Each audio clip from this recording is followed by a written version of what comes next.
In compliance with Chapter 551 Open Meetings of the Texas Government Code as amended, I call to order a meeting of the Board of Trustees of the Austin Independent School District for Monday, February 25th, 2019 at 6:02 p.m.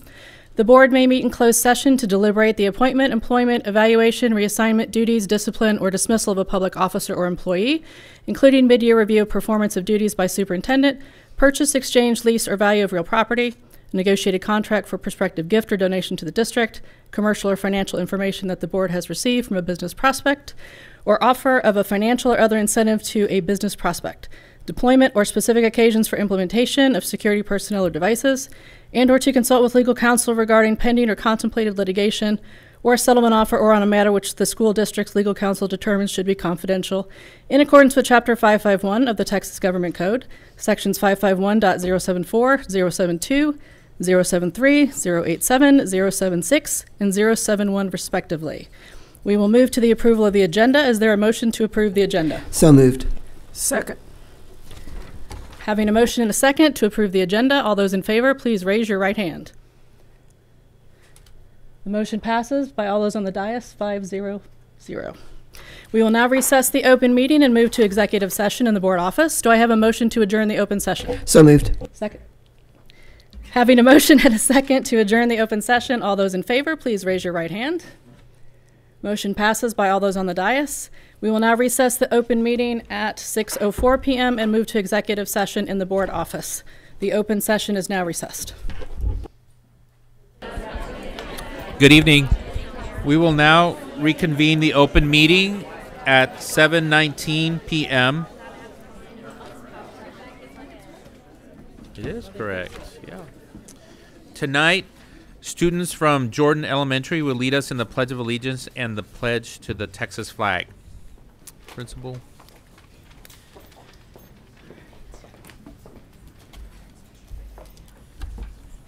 Good evening. My name is Adrienne Williams, and I'm the proud principal of Barbara Jordan Elementary. And tonight I have my counselor, Ms. Dorcas Seals. I have Ms. Denise Cruz and Ms. Deasia Drisdale. Both students are fifth graders at Barbara Jordan, and they're part of our No Place for Hate Coalition. And Ms. Denise Cruz was our finalist for our MLK oratory competition. All right, girls, ready? Please stand, place your hand over your heart, and we can begin. I pledge allegiance to the flag of the United States of America and to the republic for which it stands, one nation, under God, indivisible, with liberty and justice for all. Yo prometo latar la bandera de los Estados Unidos de América y a la república que representa una nación bajo Dios, indivisible, con libertad y justicia para todos. Texas flag. Honor the Texas flag. I pledge allegiance to thee, Texas, one state under God, one and indivisible.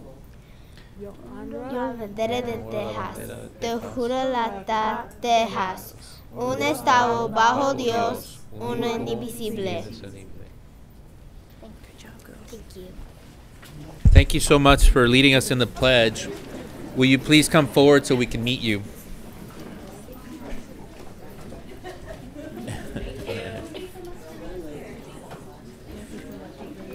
Thank you for being here. Very good. Thank you so much for being Appreciate here.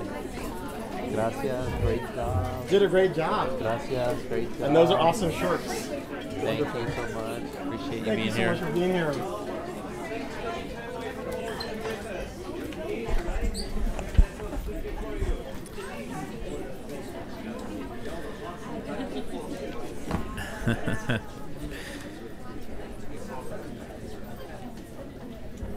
We would also like to recognize the parents of the students. We appreciate you taking the time out of your busy stay. We appreciate you taking the time out of your busy schedules to come down. And while we would love for you to be here until the end of our meeting, we know your students need to get plenty of rest for school tomorrow and maybe some homework. So thank you all very much for coming.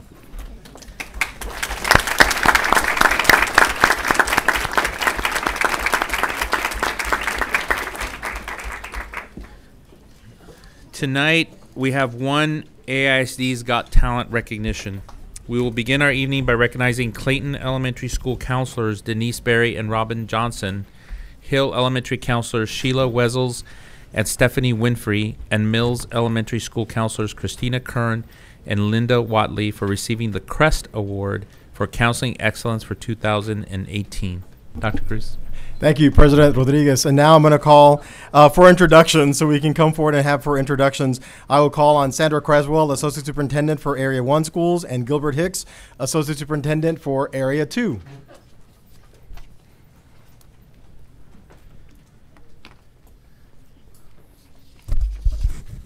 Good evening, President Rodriguez, Board of... is that on? Good evening, President Rodriguez, Board of Trustees, and Superintendent Dr. Cruz. My name is Gilbert Hicks, Associate Superintendent for Area 2 Schools, and I'm with Sandra Creswell, Associate Superintendent for Area 1 Schools. It's our pleasure tonight to present to you the 2018 recipients of the CREST Award for Excellence in Counseling. There are 6 counselors representing 3 schools here tonight, and again, from Clayton Elementary School, not a bad idea to hear your name several times on TV tonight. We want to make sure that you stand up, and you'll be on camera, so we need to wave too. Right. As I call your name, you can let us know who you are by standing and waving.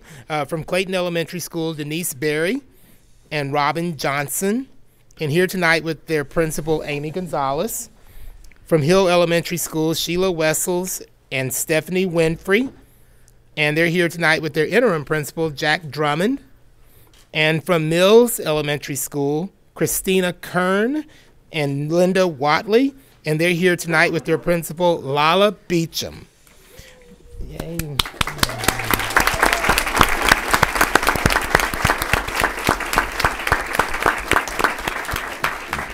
So, trustees, at this time, it is our pleasure to request formal recognition of these outstanding counselors. Thank you. Trustee Wagner, is there a motion to recognize counselors from Clayton Elementary, Hill Elementary, and Mills Elementary? I would be greatly honored to make a motion. So, as a member of the AISD Board of Trustees, I take great pleasure in recognizing Clayton Elementary counselors Denise Berry and Robin Johnson, Hill Elementary counselors Sheila Wessels and Stephanie Winfrey, recipients for the 2nd consecutive year, and Mills Elementary counselors Christina Kern and Linda Watley for receiving the CREST Award for Counseling Excellence for 2018. CREST stands for Counselors Reinforcing Excellence for Students in Texas. Counselors receiving the CREST Award have demonstrated a commitment to using the school guidance and counseling program to improve the lives and achievement of students in academic, career, and personal social domains. CREST helps counselors evaluate their counseling programs, promote their programs to stakeholders in their districts, demonstrate the effectiveness of their guidance and counseling program, and to implement the Texas and national models for school counseling programs. This year, 101 schools will be recognized for excellence in school counseling. The Board of Trustees of the Austin Independent School District acknowledges the exemplary success that these counselors have attained in receiving this prestigious recognition. We congratulate Denise Berry, Robin Johnson, Sheila Wessels, Stephanie Winfrey, Christina Kern, and Linda Watley. So moved. Thank you, Trustee Wagner. Is there a second? Second. Having a motion and a second to approve the recognition, all those in favor, please raise your right hand. The motion passes unanimously. By all those on the dais, please come forward so we may meet you and take a picture with you. Congratulations.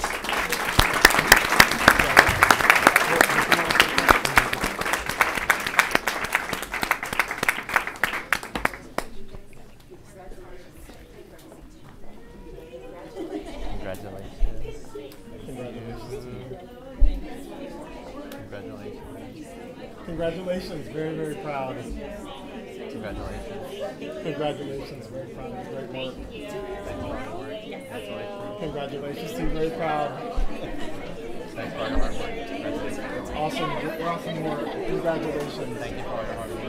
Congratulations. Congratulations, Thanks amazing for all your work. hard work. Thanks for all the leadership, right? Makes a difference. Thanks for all your hard work. Thanks for all the leadership, makes a big difference. Hey, you're already here getting recognition, right? Not bad, right? Hey, Lala, how are you? Congratulations to you. All right, that's true, right?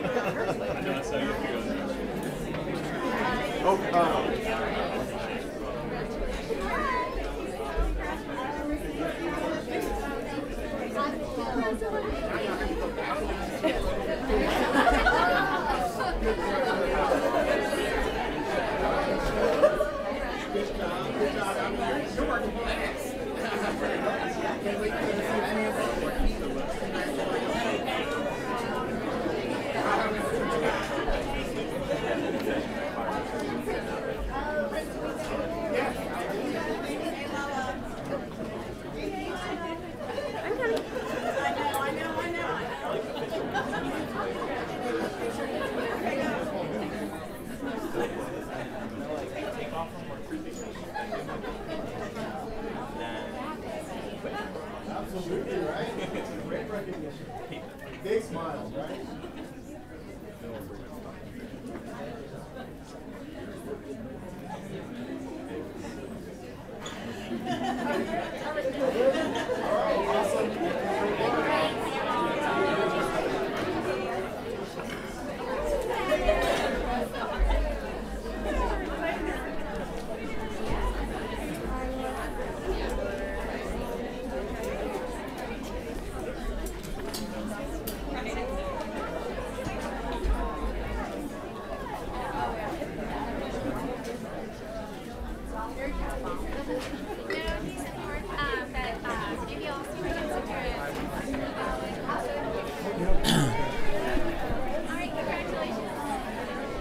Did you want to say something? No. Oh.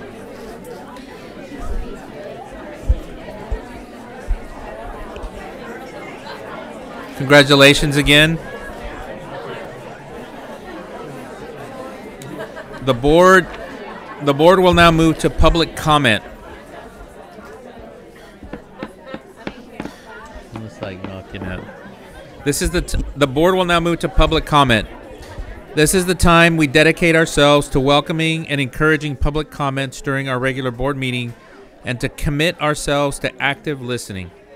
Board members wish they could engage in a conversation with speakers on matters of concern and interest to the speaker that is not a part of tonight's agenda, but in accordance with Section 551.042A of the Texas Government Code Legal, board members may only make a statement of specific factual information or recite existing policy in response to an inquiry, propose that the subject be placed on a future agenda, or ask that the speaker visit with the staff about the issue. After the completion of public comment, trustees may request from the superintendent additional information, clarification, and or follow-up based upon comments provided by any one or more speakers. Please also know that there are additional ways to communicate with the board, including emailing the board directly at trustees@austinisd.org. In order to provide as many opportunities for input as possible within a limited time period at this meeting, each speaker will be allotted 2 minutes with a maximum of 30 speakers allowed. Speakers may sign up by phone or in person. No substitutions or yielding of time to others is permitted. As you come to the microphone, there is a device that will light up as you move through your 2 minutes of allotted time. When the buzzer sounds, please make a final thought in one sentence. We ask that whether you come to give a complaint or praise, that you reference the staff member by position or by abbreviated last name. We ask that all audience members, whether speaking or not, please show respect for others at all times. The Office of Translation and Interpretation provides a Spanish language translator for audience members who need assistance when addressing trustees or need assistance understanding comments made to trustees during public comment. If you need this service during other portions of the meeting, please speak with the interpreter. Jennifer Williams, Spanish translator and interpreter, will repeat this message in Spanish. El Departamento de Servicios de Comunicaciones proporciona un intérprete al español para las personas en la audiencia que necesiten ayuda al comunicarse con los miembros de la mesa directiva o si necesitan ayuda para entender los comentarios que se están haciendo a los miembros de la mesa directiva durante el tiempo apartado para los comentarios públicos. Si necesita este servicio, por favor, hable con la intérprete servidora Jennifer Williams. Gracias, Jennifer. The first speaker tonight is Carol Ayala, and then Emma Paps, and then Suzanne Kearns.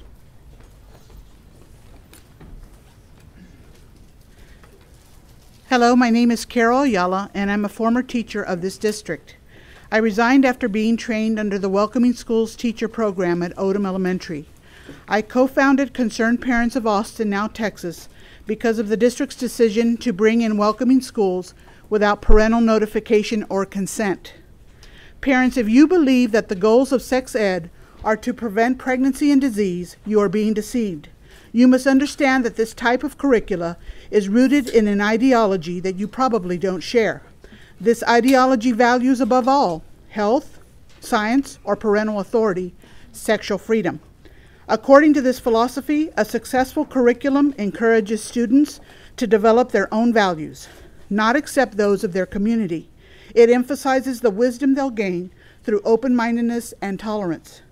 Do you want instructors whose personal values might be at odds with yours to encourage your kids to question what they've been taught at home and at church, and to come up with their own worldview based on taking sexual risks that endanger their health and well-being? What the AISD sex ed experts are hiding is their goal of bringing about radical social change, one child at a time. Their mission is to mold each student into what is considered a sexually healthy adult, one who has been desensitized, who is without any sense of embarrassment or modesty, whose sexuality is always positive and open, and who respects and accepts diverse lifestyles, and who practices safer sex with every partner. This is not about health, folks. This is about indoctrination. What can you do to protect your children? Opt out. Thank you. Emma Paps.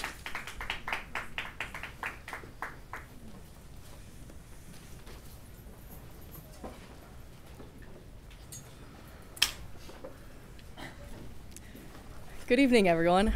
My name's Emma Pabst, and I'm a Clean Energy Associate with Environment Texas.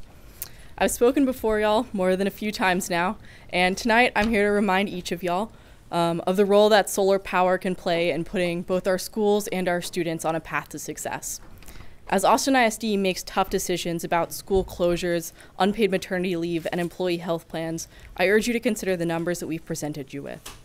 According to district records, Austin ISD spent approximately $1 million in funds to install solar arrays on 4 schools in 2017: Metz Elementary, Lanier High School, Austin High School, and the Uphouse Early Learning Center.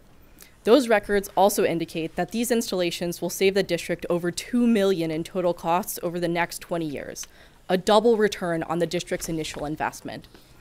To put that number into perspective, the estimated savings for eliminating partially paid extended leave, including maternity leave, totals to $200,000, a mere tenth of the savings associated with installing solar at just 4 of our 129 schools. The data speaks for itself. Rooftop solar works, and it can save our district millions of dollars in energy costs. With solar installations at 14 of our 129 schools, Austin ISD has made great progress on clean energy. But in the face of climate change, they can do better. As we confront a shrinking state education budget, we should take a step back and stop walking our halls in search of solutions. By investing in rooftop solar installations, Austin ISD can keep supporting its students and staff, and while they're at it, they can save on energy and help sustain our planet. It's time to get started on building a brighter future, and we can do that by putting solar on every single one of our schools. We've drafted a resolution to accomplish this goal, and we'd love the board's support on it. Thank you. Thank you.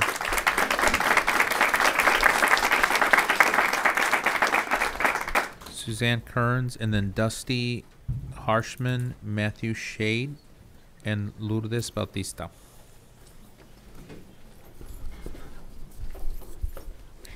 Hello, Superintendent Cruz, President Rodriguez, and trustees. I'm Suzanne Kearns, founder of the Informed Parents of Austin. I realize you have a tricky job of balancing the needs of students with the opinions of parents, and that we rarely make things very easy for you. It's hard when we all want what's best for our kids, and we all have different definitions of what that means. Some of us think protecting kids means giving them the information they need to protect themselves, even when we're not around. Some view protecting kids as shielding them from things that they don't think that they're ready for. I get that. I want to protect my kids from knowing that there are bad people or dangerous things out in the world. But since there are, they learn intruder and fire drills at school. I'm grateful that our schools prepare them for the unlikely but potential danger. My personal discomfort cannot override the safety benefits of 80,000 children. Part of what makes the idea of sex ed uncomfortable is that most of us didn't have it when we were back in school. And if we did, it was really bad. I personally wish I would have had comprehensive sex ed and responsibility education. Instead, I relied on the wisdom of my friends, like the one who taught me that you get pregnant when boys see your underwear. Comprehensive sex ed would have saved me from 2 years of thinking I was pregnant in grade school after a neighbor boy tricked me into showing him my underwear. Heck, it probably would have kept me from showing him my underwear in the first place. I'm one of the lucky ones, though. My lack of sex ed never resulted in unwanted pregnancy, an STD, or sexual abuse.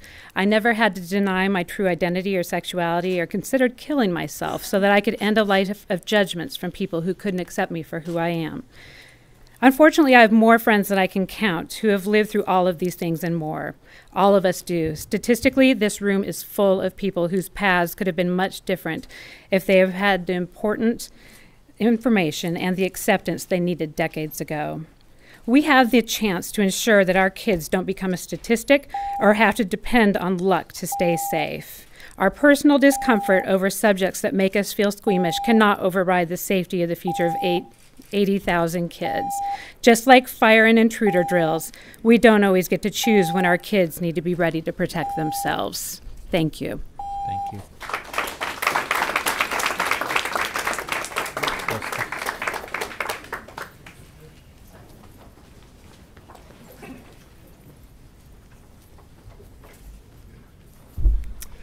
Thank you, trustees and Dr. Cruz, for the privilege of public comment. My name is Dusty Harshman. I'm an AISD parent representing myself and my family. I'm asking that the district reimagine the upcoming school consolidation plan into a school integration plan. Let's use our reinvention roadmap to balance the socioeconomic enrollment in our schools and more truly reinvent the urban school experience. I grew up in Northeast Dallas, attending very balanced K-12 schools. There I learned a certain empathy, how to connect with diverse peers based on shared experiences.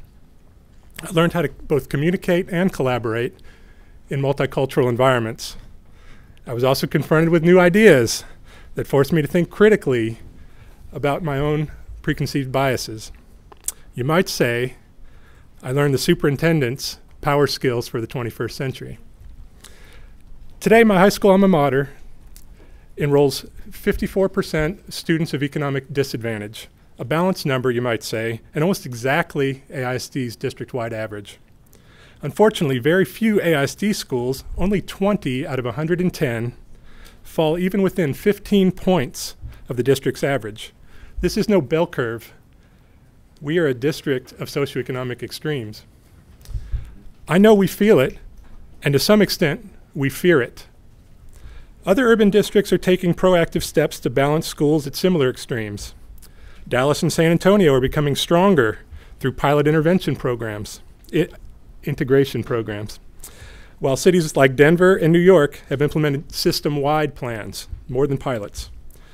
What if our reinvention roadmap was in fact a district-wide school integration plan that used consolidation judiciously across all regions of our city to facilitate balanced school enrollment? Thank you, and I look forward to continuing this conversation in the next several months.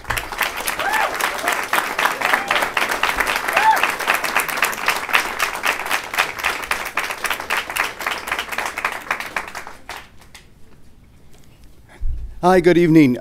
In a work session, Trustee Ashley said that some parents have questions around sex ed reform, and that doesn't mean that they're against LGBTQ rights, and I agree with her. And I also hope that those parents can evolve from concerned parents to informed parents who have utilized the resources and information that the district has put out and community groups. But groups that oppose sex ed just because they fear it, and I quote, normalizes the LGBTQ lifestyle, well, that's wrong. And I think it's out of touch because, let me tell you, my life is painfully normal. Every morning we go through the same routine and hopefully get us out the door on time and to school on time with minimal tears. After school, we negotiate schedules to get everyone's activities, go to the doctor, play dates. We try to get dinner on the table so everyone can be showered and relaxed before bedtime, hopefully with minimal tears. And my husband and I, like all parents, put our kids first while trying to make time for our work and our friends and our individual interests and each other, hopefully with minimal tears. But what really makes me want to cry is the fact that there's some adults that want, I think, some of our youth to feel abnormal. Now, it's our job as a community to ensure that these students get the best education possible, and it is exponentially difficult to focus on your day-to-day learning when you have to worry about your safety, or if you're feeling accepted, or that you have caring adults looking out for you. And at all the meetings around sex ed, not once have I seen a young person come out to protest these standards, but I have seen young people, and there's some in the audience tonight, that come out to support comprehensive sex ed reform in hopes that they or their friends will be seen, valued, and protected. And I hope the irony is not lost on this board that those who want to render the LGBTQ youth invisible and silent by eliminating any sexual orientation or gender or diversity standards are the ones that screamed the loudest to be heard when they found themselves in the minority after the results of the district scope and sequence survey. Thank you.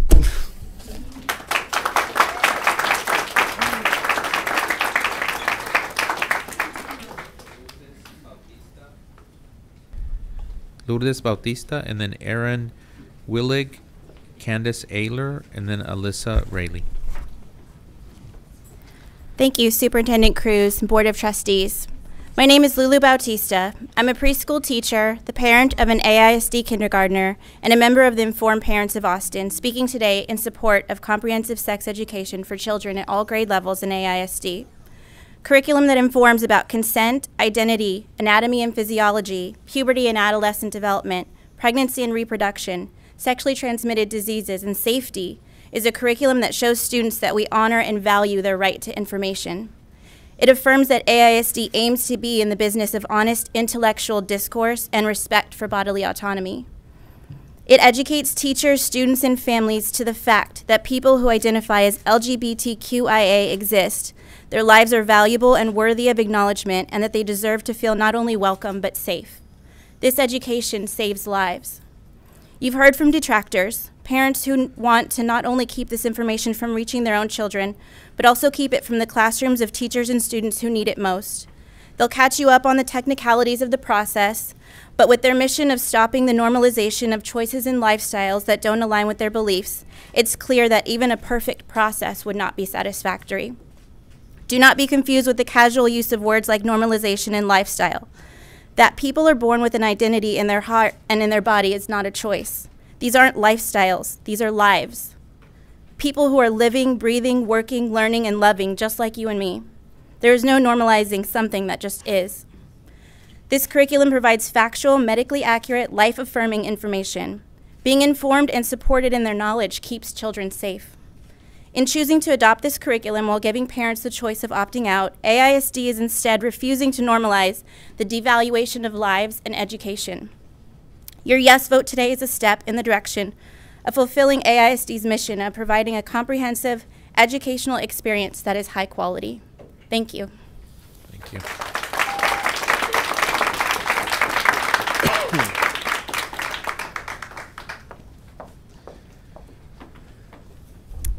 Good evening. My name is Erin Willig, and thank you for the opportunity to speak here tonight.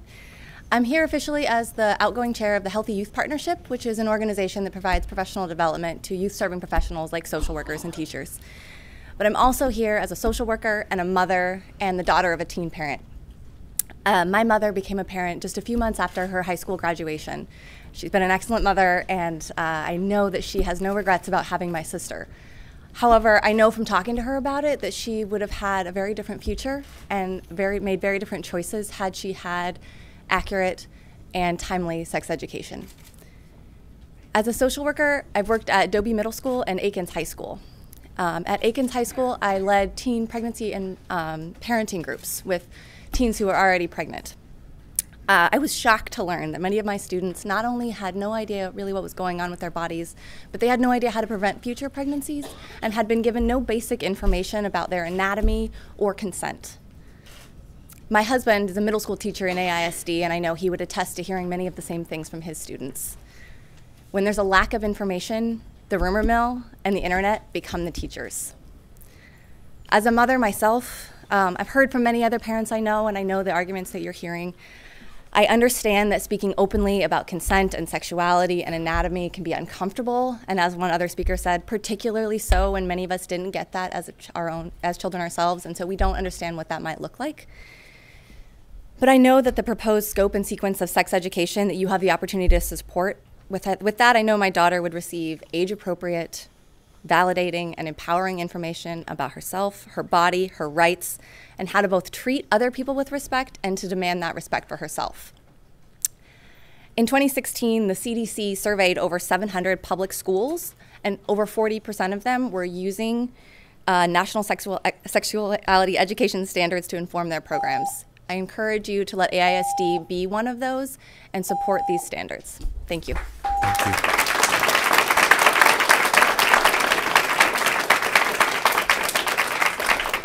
you. Candace Ayler.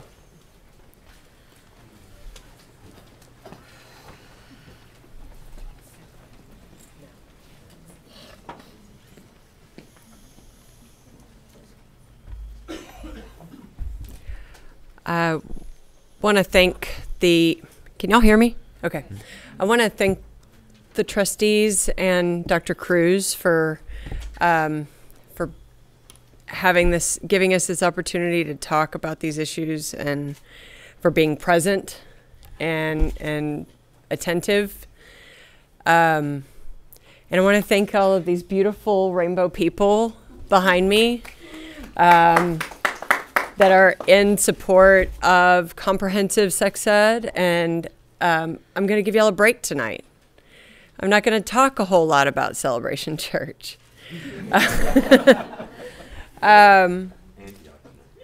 You know, but when we talk about comprehensive sex ed, we're talking about a world, and it made me think of like, what would it be like if I had had access, like Susan was talking about, if I had had access to the knowledge that it was okay for me to be who I knew that I was when I was 7, because I didn't come out till I was 36.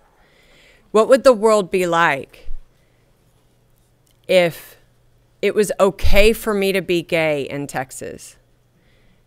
If it was okay for Naomi to be trans in Texas?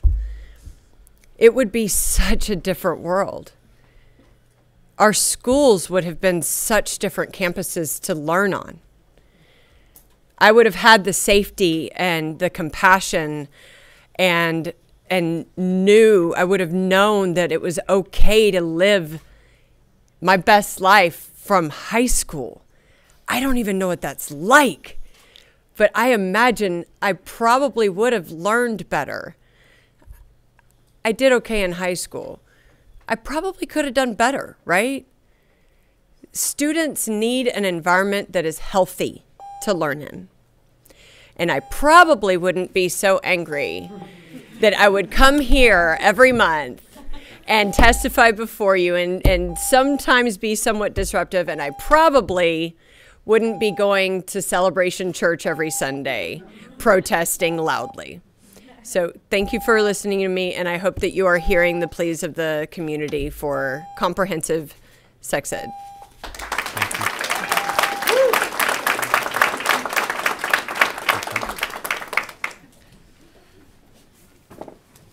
Alyssa Rayleigh, and then Brian Register, Valerie Stern, and then Fatima Rosales.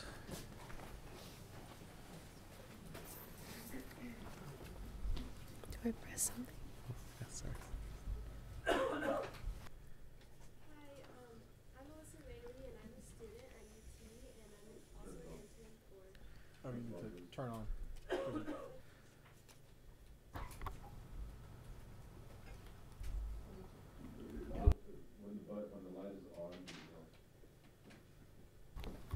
You're good. Good. Can you restart the 2 minutes? Yeah. There you go. Thank you. Can you hear me now? Yeah. Okay. Hi guys, I'm Alyssa Rayleigh, and I'm a freshman at UT, and I'm also an intern for Environment Texas. First, I'd like to say thank you so much for all of the time and effort you guys have put into the clean energy resolution. We are really lucky that we live in a district that puts environmental and financial common sense first. As you may know, 6 months ago, we came to you asking for cleaner energy, and we sent a resolution to put environmental improvements as a top concern for the district. At some point, this resolution will be put up for a vote, and I believe you should vote yes. This is why. Passing this resolution would incentivize the district to use its 2013 bond money meant for energy conservation to put more solar panels on its schools.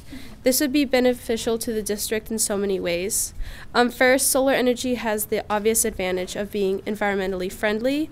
Our current solar panels will divert more than 80 million pounds of carbon pollution. On top of this, these solar installations will save the district nearly $5 million in energy costs, on top of $500,000 or more in incentives from Austin Energy. Imagine if we added twice as many solar panels on our schools as we do now. This will prevent the district from having to make difficult budget cut decisions and allow more resources to be spent on the education of its students. Passing a resolution would also improve interest and collaboration in the STEM field. We could become a national model for science and education and give the future leaders of the world an environmentally friendly mindset and tools and knowledge to create a healthier and more sustainable planet. Austin is the most environmentally influential city in the state of Texas. When we make environmental decisions, others are watching. Passing this resolution would prove that Austin is advancing its environmental improvements and give others the inspiration to do so as well. So when the time comes to vote on this resolution, please do not consider lightly. Thank you. Thank you.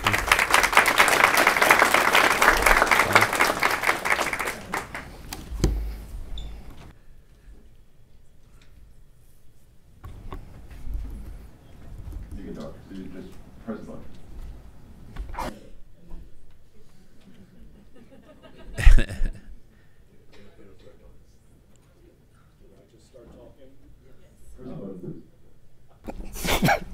It's on. Okay, thank you. Hi, I'm Brian. I'm here with Deconfederate Austin, and I'm here to talk about the high schools. I will say, please go ahead and do the full sex ed thing, even if it does lead to independent thought and respect for self and others.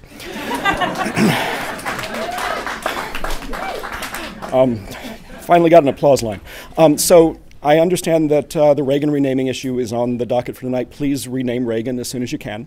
I would suggest Solomon Northup. He was a man who stayed in a slave for 12 years because he could not mail a letter, which I think is an excellent match for the Postmaster General of the Confederacy. But above all, make this change in a way that is educational. AISD is an educational institution, and it's an institution with a history.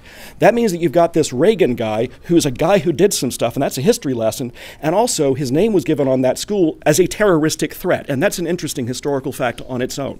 And that's an historical fact that shines some light on the exact discussions and debates that we're having here right now.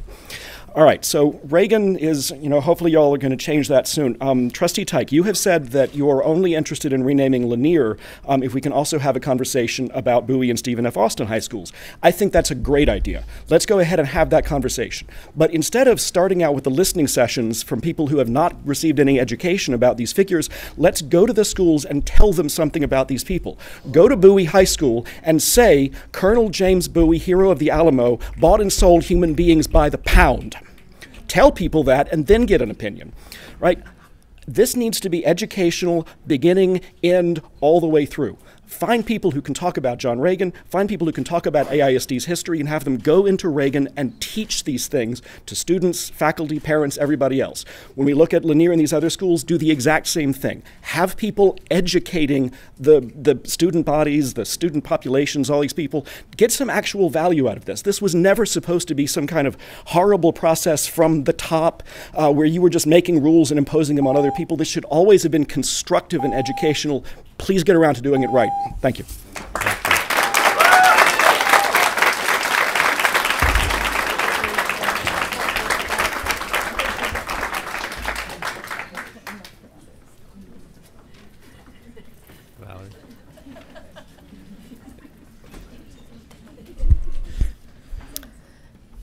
Hello. In Austin, we are so fortunate to have the diversity that we do. My children are lucky enough to attend schools, Pillow Elementary and Ann Richards Academy, that reflect the rich diversity of our city. But unfortunately, those schools are the exception and not the norm. One of our ugly little secrets here is that AISD schools are incredibly segregated. The vast majority of white students in our district attend low poverty schools, while the vast majority of black and brown students attend high poverty schools. Austin children are not getting the opportunities to build relationships and learn with people from different backgrounds than their own. Because of the budget crisis, we are now being forced to look at consolidating schools and redrawing boundaries. We are asking you to recast that conversation around a school consolidation plan as a truer reinvention of the urban school experience and look at it as an opportunity to finally integrate our schools. With full understanding of Austin ISD's disruptive desegregation efforts of the past, we stand up for new school enrollment designs that prioritize equity and justice while equipping teachers and staff with a cultural proficiency and curriculum that honors and celebrates the cultures and languages of all of our students. Many urban districts around the country are offering parents a portfolio of choices like dual language and fine arts academies, while also managing each school's socioeconomic balance. From pilot programs in our neighbor cities, San Antonio and Dallas, to district-wide diversity enrollment plans in Denver and the exciting diversity initiatives recently announced in New York City. Other urban districts are reinventing themselves. We can too. Thank you.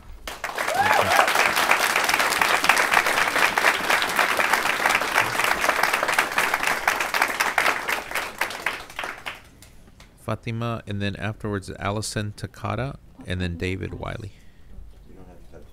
I don't touch Yep. anything? Okay. Can you hear me?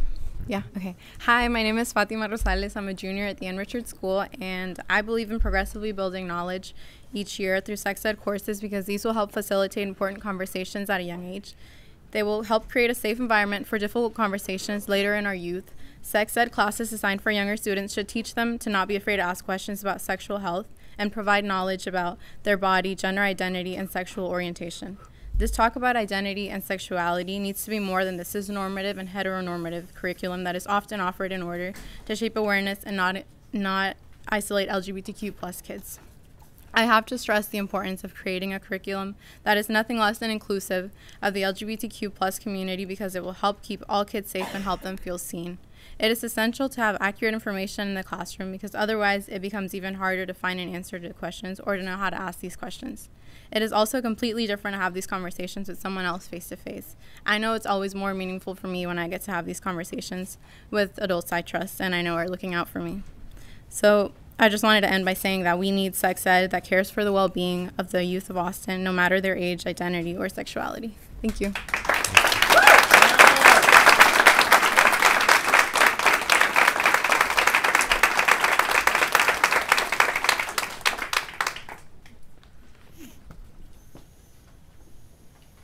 Hello, Dr. Cruz and trustees.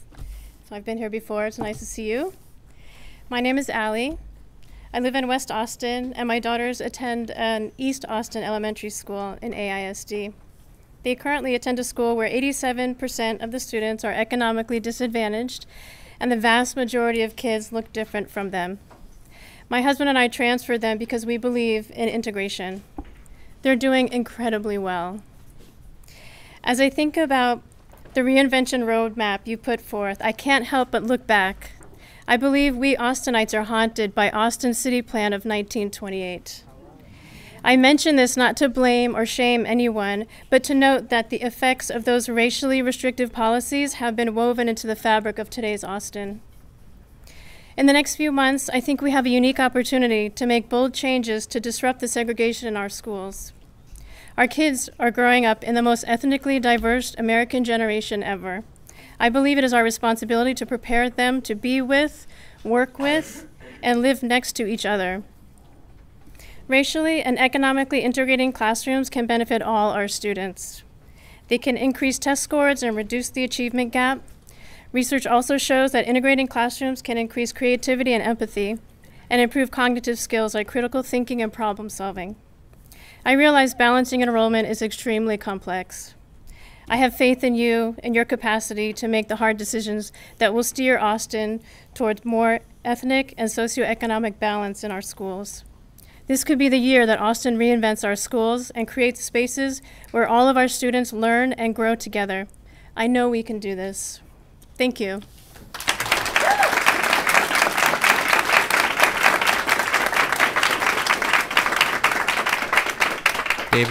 David Wiley, and then Kevin Rutkowski, Brennan Griffin, and then Rebecca Harshman. Thank you, Superintendent Cruz and honorable members of the Board of Trustees. My name is David Wiley. I have been a professor at Texas State University for 30 years, of which I have conducted a lot of research on sex education here in Texas. I'm also a former public school teacher and also a former school board trustee, so I understand firsthand that no good deed goes unpunished. So thank you for your service. I'm here to support the recommendation of the SHAC regarding the curriculum, sex education curriculum, because the research that I've done in Texas shows that most districts either completely ignore sex education or do the bare minimum with really bad curricula. What has been recommended here is as a model for what should be done. The funny part about this is that research actually shows the earlier you talk to young people about sexual health, the later it is that they actually have sex for the first time. So earlier information, earlier skills, open discussions actually leads to better outcomes down the road. And what ends up happening is this improved agency reduces teen birth rates. I'm also the founder of the Texas Campaign to Prevent Teen Pregnancy. The state of Texas is in the top 5 every year nationwide of teen births, and we lead the nation in repeat teen births, primarily because people don't know how their bodies work. So in terms of the local school district, I want to commend AISD for a couple of things. First of all, your local school health advisory council followed state law to a T. They were transparent, they were deliberative in everything that they did, and it's a model for how SHACs around the state should act. Secondly, I want to commend the board as well for using science to guide their policy rather than who yells the loudest. And so I want to support this recommendation by the SHAC, and I'll make myself available to you down the road should you ever need help with any of your issues related to sexual health or school board stuff. Thank you so much.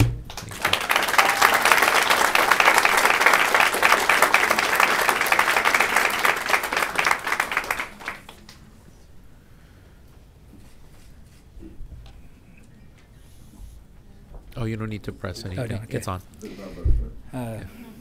Hello, Dr. Cruz and the Board of Trustees. I'm an AISD parent, and I'd just like to express my strong support for the recommendation from SHAC to adopt the scope and sequence for teaching human sexuality and responsibility, including the portions related to orientation and gender identity. The program was well researched by SHAC and is supported by experts in their fields as well as the overall AISD community.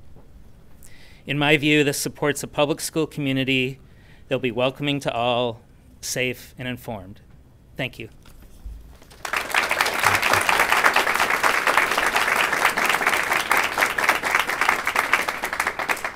Brennan Griffin. There. Good evening, trustees, superintendent. Thank you for allowing us to speak. My name is Brennan Griffin. I'm a parent at Lee Elementary. I am also work for a public interest justice center called Texas Appleseed, but I'm coming to you not in that capacity. We do, but during my J job, we look at equity issues all the time, and I'm really concerned about how the school closure conversation is going. I want to echo some of the comments that have been made already about the benefits of integrating schools. It's also just the morally right thing to do. If there's going to be school closures or consolidations, I kind of hope there isn't, but if there has to be, then right now there's already talk of closing the quote-unquote under-enrolled schools. These under-enrolled schools are the kids who are most segregated for the most part, the lowest income kids, and in places like Chicago where they've undergone these kind of school closure things, those kids have been hurt the most. When their schools have been, it's disruptive to students and their lives to change schools, and the students who are most vulnerable should not be bearing the brunt of AISD's school budget issues.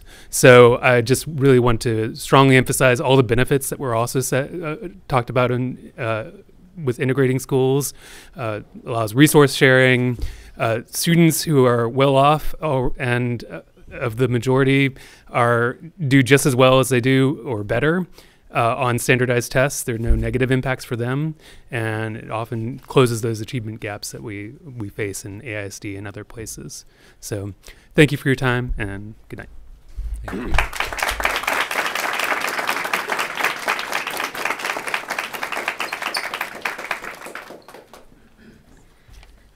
Thank you, esteemed trustees and Superintendent Cruz, for allowing me to speak tonight.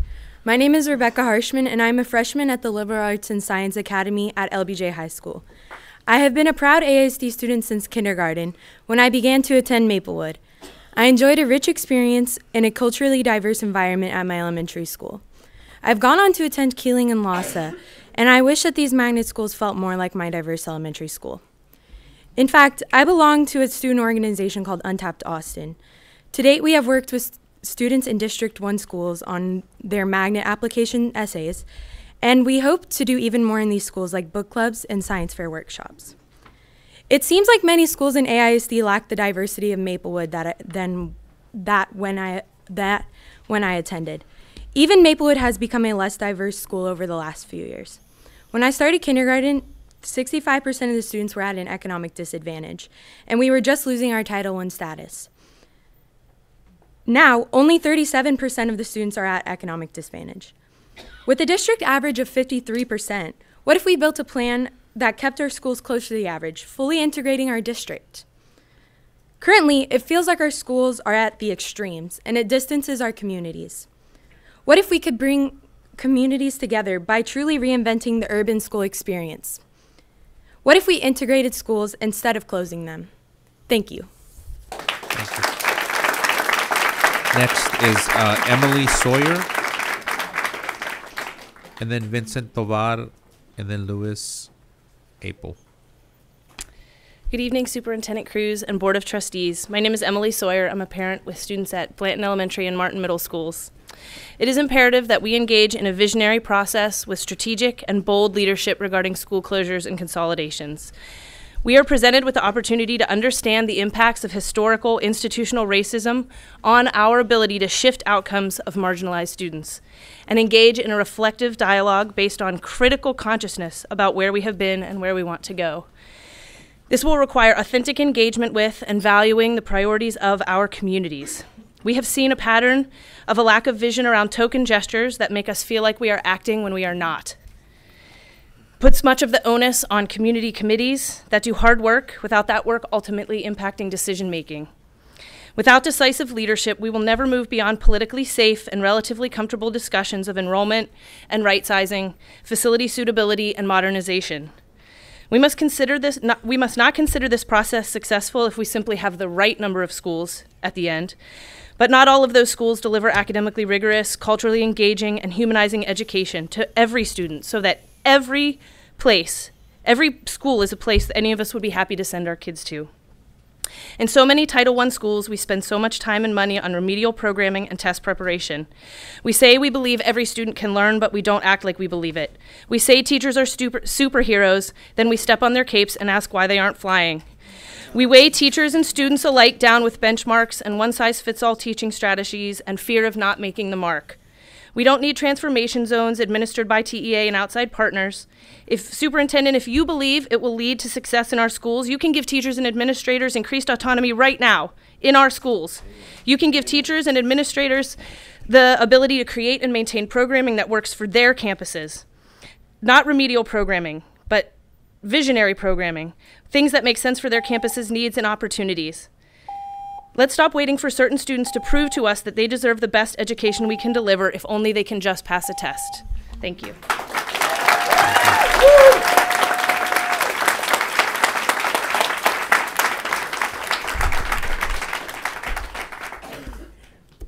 Hi, my name is Vincent Tovar. I'm a parent at Go Valley Elementary in Fulmore. And I was here last time talking about the lack of strategic leadership. And I know you just came out of executive session where you had a mid-year review, and that's what I'm referring to. But the thing is that I've realized we do have strategic leadership, but the strategy is against our communities. It's intentionally pitting communities against each other. And you have the ability to champion and act on how to address that lack of strategic leadership that actually should support us. And at the work session, many of you said champion things, and it was really inspiring to hear you, especially District 4 trustee. The community can smell a champion and what a champion sounds like and looks like and how they act. And you have the ability to champion all of these conversations so we're not pitting communities against each other like we did with bond monies, like we're doing with renaming, like we're doing with closure and consolidation. And similar to the pre-K through second suspension ban, we have to really make sure that the communities that are most impacted are the ones leading the way. And how do we support them as champions? For example, renaming, if you go to Go Valley and you ask all the parents there, like how important, renaming issues is, it would be in the top 1 through 50 would be in the bottom 25. Housing would be 1 through 5. Teaching to the test, inspirational teachers and leadership, bullying, those would be those top 25. And we have to address those first before we can get the community to feel like you're actually listening to them or actually support them. I understand, board members, that you are championing based on your language at the work session. You know how to do this. But the problem is that the admin is undermining, the lack of strategic leadership is intentionally undermining you, pitting the community against you, pitting committees against you, and the press. And they're going to come and they're going to blame you as these school closures and consolidations are happening. They're going to put it all on you. But it's a lack of strategic leadership that's causing this. I wanted to talk about renaming. Last thing, I want to advocate that we put Austin, Bowie, and Lamar on the March agenda to rename those schools. We should have been done in the first place, but we fast track too much stuff. Thank you so much. Thank you.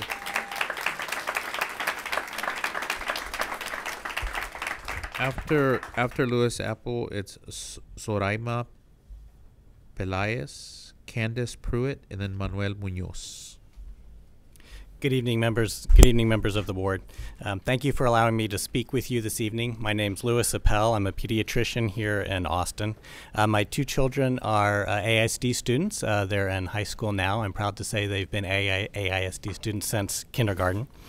I'm here to speak in support of the adoption of the Human Sexuality and Responsibility Scope and Sequence for grades 3 through 8. Providing comprehensive sex education means giving our children the facts about their bodies and about relationships. It helps teach healthy relationship skills and self-awareness. Ultimately, comprehensive sex education has broad benefits. It promotes healthy relationships. Really critically, it gives children the information they need to help protect themselves from sexual abuse. And it's been shown to delay sexual initiation, reduce unintended pregnancies, and reduce sexually transmitted diseases. The American Academy of Pediatrics, the American College of Obstetricians and Gynecologists, the Society for Adolescent Health and Medicine, the American Medical Association, and the American Public Health Association all support comprehensive sex education in schools. It's important for the health of our children and the health of our community. I've been in practice for almost 20 years here in Austin, and I can attest to the importance of children receiving factual information about their bodies and about relationships. Professionally as a pediatrician and personally as a parent, I urge you to support the adoption of this scope and sequence for comprehensive sex education in grades 3 through 8. Thank you.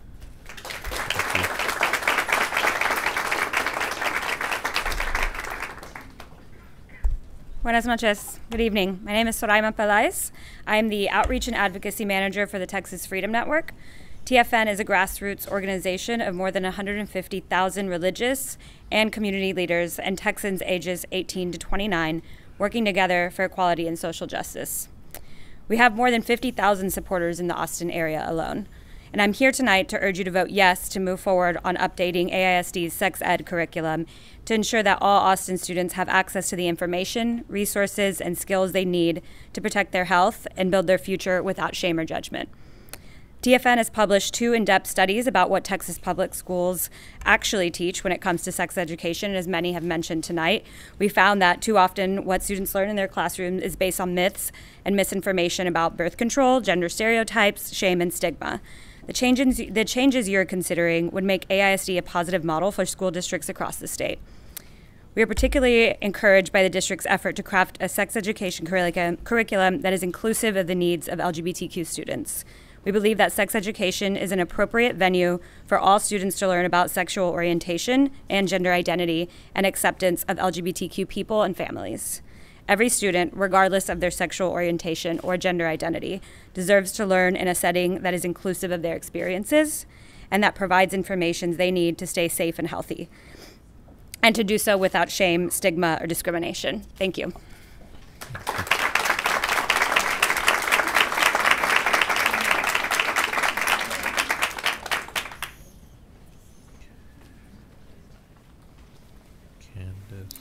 Hi, my name is Candace Pruitt, and I'm here tonight to echo a lot of what other people have said this evening. I have 3 kids at AISD at Brentwood Elementary, and my oldest is about to head off to Lamar. We're very excited.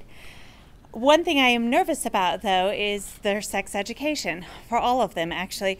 My daughter, I worry constantly about what information she'll hear from her peers and what information she'll hear from social media and all of these other things that she's about to face as she matures into middle school. And I really hope that she has trusted teachers and community around her who can support her and answer her questions honestly.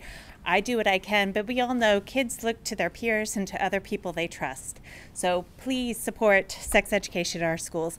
And also, very importantly for my boys, I want them to understand consent, understand their bodies, and know what healthy relationships look like as they move through school. I also wanted to echo concerns about segregation in Austin schools. It's an open secret that Austin is segregated up and down the 35 corridor. And I would love to see the AISD board find ways to solve that problem. We've definitely, in our school at Brentwood, lost a lot of diversity over the years. And I don't know what the solution is, but I would hope that you guys can work on that. I know there's hard decisions coming up regarding budget and things like that that make these questions difficult, but I appreciate anything you can do. Thank you. Thank you. After Manuel Munoz, it's Marty Kennedy, Medina Willis, Macedonia Martinez, and then James Haynes. Manuel Munoz.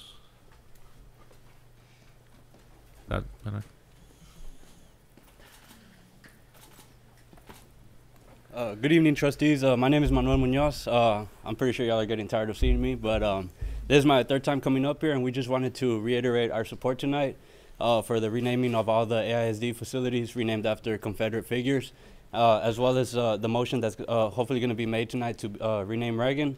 And just wanted to once again reiterate the support that the community has in North Austin for renaming Lanier after Sergeant Juan Navarro, who graduated back in 2007 there. But that's pretty much it. We've gone over, I've sent you guys letters from our council. There's been plenty of information, as well as you guys have also received a petition of over 900 signatures. And I know that you guys are not really recognizing the petition as it said on the website, but I guess for us in the working class community, we can't really be here at every meeting, especially when folks are going waking up for work at 5 in the morning and not coming home till after sunset. And so the 900 signatures is what we can do from North Austin as our way of communicating our needs down here on 6th Street. So thank you guys and have a good night. Thank you.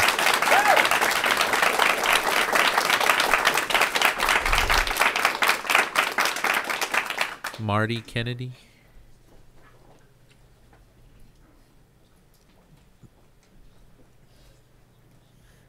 And then Medina Willis after that. So Marty Kennedy's not here. Medina Willis is sick. Macedonia Martinez.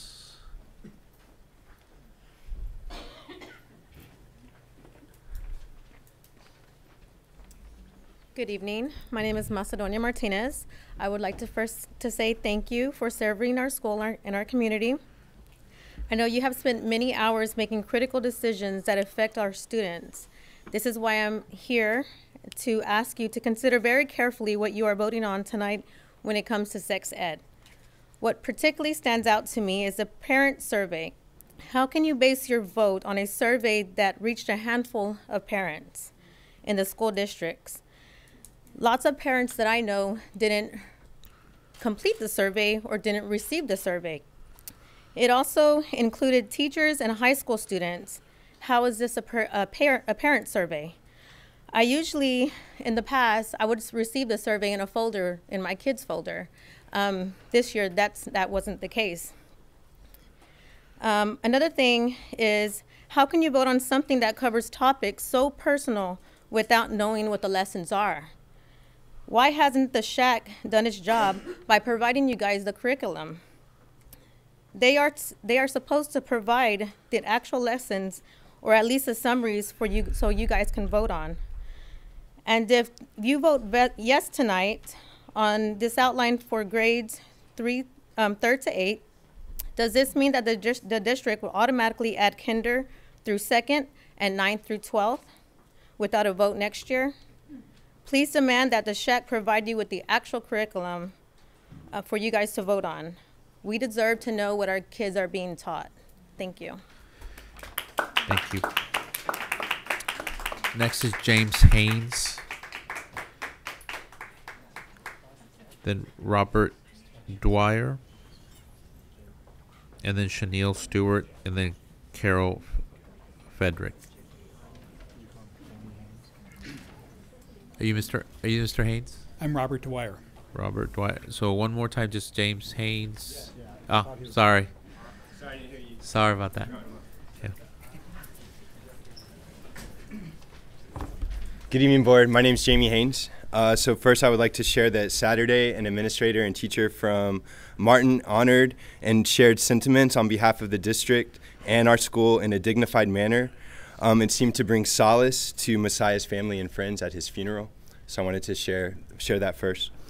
Whether we're talking about TUP, boundaries, transformation zones, or renaming buildings, schools in East and North Austin continue to bear the brunt of these interventions, while other communities exert social and political capital to preserve their systematic advantages. In short, we need a bold community-centered vision for education and to create school populations that are proportionate, not so concentrated like we are seeing increasingly at Martin, whether that's students with special needs, parents who are incarcerated, or children who are experiencing homelessness. So I have a poem. Cultura y arte siempre, no technocratic solutions imbued with whiteness and individual private goods, because children are irreplaceable and a gift from the future, not an experiment in late capitalism. For too long, we have looked outside of our district for solutions. We have a talented cadre of practitioners steeped in cultural practices, pedagogical approaches to learning, relationship building, avid strategies for L's, etc. We need to honor and support their growth from within and use money currently going to neoliberal group think tanks like Meyer and use that money on PPFT and support our teachers, students, and families' vision of diversity and inclusion instead of Mike Morath and Dr. Forgione's tunnel vision. Abran sus ojos, mi grita es respecta para el pueblo, mucha gente es mentiros y explotación of el público para los negocios explícito. Arte y cultura siempre, mis estudiantes dormir esta noche afuera con hambre en la calle, en coches, no bueno y yo comprendelo. Airbnb is vacant while children sleep on the street, and instead of investigating this, we do star review and top-down education reform. Me duele. Thank you.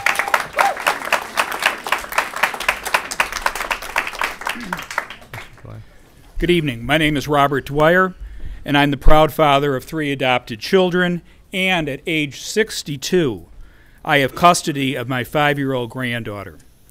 My daughter, when she was almost 17, gave birth to my granddaughter. Her life has never been the same since. I believe that it is imperative that education in our schools teach our children about issues of sex education, and that children are warned and told about unplanned pregnancies and the dangers of sexually transmitted disease. I do think it's a good idea that the family be the primary source of sex information to our children. However, I do not believe that that is enough. Children need to hear multiple times from multiple people who they believe have some knowledge and authority. Teachers, I believe, are in that position to have authority with their students. I also think that teachers have their students' best interests at heart and that they know how to appropriately handle these issues with children. Also, there are some things that our children are simply not comfortable in talking to their parents about, especially issues regarding sex, issues regarding LGBT issues, and other similar issues. Sometimes when children can't find someone to talk to, they turn to drastic measures. Suicide is the second leading cause of death in people ages 10 to 24. We need to provide many avenues, home, church, and yes, school, to share this information about sex and make sure our children are provided with the truth. Thank you.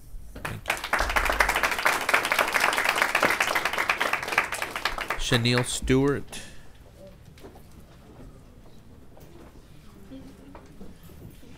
Yeah. Chanel, as you're coming up, I just want to remind the speakers to use the position or initials only in public comment. Explain. So in my notes, I have a specific name here, so I just want to make sure that if you use a name, that you use initials or the title, just the title. Okay, interesting. Very Thank you. interesting. Yeah. I will try. Thank you. Okay, so my name is Chanel, and I am the proud parent of 3 high school students that goes to LBJ. And I am here on behalf of the LBJ community because we as a community feel we need an explanation of why you guys removed the principal, whose name I cannot address here, from the school, and we didn't get any phone calls, any emails, we didn't get nothing. But let our kids be absent from school or tardy, we get an email about that. Why couldn't we get an email and y'all inform us that y'all removed this principal from the school, which plays a big part of the school community and a big part in our kids' lives? She's been in most of the kids' lives ever since 9th grade. My kids are now in 11th grade. My baby girl is in 9th grade, and she's not her principal, but she takes care of her. Not only does she take care of my kids, but she takes care of the other students in the community as well. We deserve an explanation of why you guys removed her. Even better communication to y'all was removing her. This is a big life-changing event for all of the students and the parents in the community, and we deserve an explanation. And I stand for this, and I do applaud you guys with the getting education, sexual education in school, because if we don't stand for something, we will fall for anything. And you guys is trying to make us fall for anything, but this parent right here, I'm not falling for nothing. We need explanations. Thank you.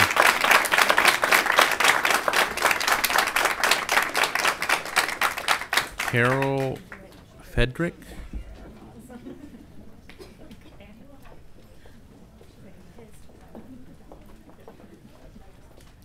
Hello. Did I pronounce that right, by the way? Fedrick. Fedrick. More like fed up. Thank you. You're welcome. So I'm sorry, I pushed the button or it just goes? Just go. Okay, great. Hi, my name is Carol Fedrick. I'm back tonight to urge you to honor the oath that you took to uphold laws of this state, specifically the Texas Education Code. Chapter 28.004H states it's your responsibility to determine the specific content of the district's instruction in human sexuality. Outlines in scope and sequence may frame content, but you know they are not content. One of the few things Ms. Goodenow's department has been transparent in is the plan to use the National Sexuality Education Standards to determine what will be taught here. National in name only, the NSES were developed as an initiative by Advocates for Youth, Answer, and SECUS, all Planned Parenthood affiliates, with an advisory committee of 18 people, all of whom were either directly on the payroll of those organizations or affiliated with them. Serious planning for the use of the NSCS by AISD began in 2017 with the formation of the Human Sexuality Curriculum Resource Review Team, which was brought to consensus in 2018 with the help of a still undisclosed outside facilitator. With the administration pushing NSCS, you're being asked to adopt an unseen program developed from the wish list of a handful of people committed to extreme, comprehensive, inclusive sex ed who have disingenuously called their standards national in order to facilitate their acceptance and the sale of their materials and training in them. Once again, there's been nothing truthful or transparent about the process, from content that is not content to curriculum that is not curriculum, to the use of a bogus survey designed to fabricate the appearance of widespread community support for the development of a sex ed program that in reality had already been predetermined. What's trustworthy about that? You're the leaders of our district. You set the tone and the expectations. If you want to have a community of trust, and I trust you do, it has to start with you. You're the trustees. Thank you. Thank you very much. Next, I'm going to call the two individuals who are not here. I know one of them is sick, Marty Kennedy and Medina Willis. I just want to make sure that those names get called again. And then we're going to do two more on the wait list. One is Michael Garemko, and the second one is Nicole Hudgens. Michael Garemko, Nicole Hudgens. And if not, then I'll move to the next person. I'm sorry, you? I'm Nicole Hudgens. Oh, you're Nicole. I just was great. waiting to see if Michael was here. Oh, if Michael Garemko's here? I don't see him. I know who he is, and I don't see him. Okay. Okay. Thank you. You're welcome. Thank you for having me. My name is Nicole Hudgens, and I'm the Senior Policy Analyst for Texas Values. We're the largest statewide organization focusing on faith, family, and freedom in the state of Texas, and we also represent the 1,000 Austin residents who sent information to you requesting that you would vote down the scope and sequence that you're going to be discussing tonight on the consent agenda. In regards to the survey, there have been a lot of concerns because parents were not asked what should be taught in the sex ed curriculum. They were asked when certain subjects should be taught, and many of those subjects are controversial at best. They were asked when condom demonstrations should take place. They were asked when emergency contraception should be discussed, when the LGBT issue should be discussed, not if, not how, and not what. Two, as you just heard earlier, the groups that have given input on what are known as these national standards, or national in name only, those groups have a vested interest in teen pregnancy. They have a vested interest in girls getting pregnant, being affiliated with Planned Parenthood. And I have a question, if we want to see STDs and teen pregnancy rates go down, why not we actually teach students how not to have sex until marriage instead of teaching them how to have sex, which is what the scope and sequence does if you look at curriculums that have been used based off of that.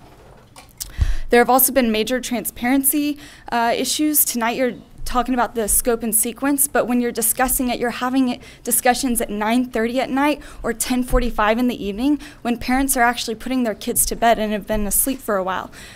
When you asked your legal counsel if you were going to be able to change the curriculum without a public hearing, the legal counsel said, no, you don't have to have a public hearing to change the curriculum on such an important issue. And finally, we know that thousands are moving to the Austin area to live here, but sadly, the enrollment in this district is going down. Maybe that's because of the transparency issue and we're not focusing on what needs to be focused on. So I urge you to vote this down. Thank you. The next, the last speaker is David Walls.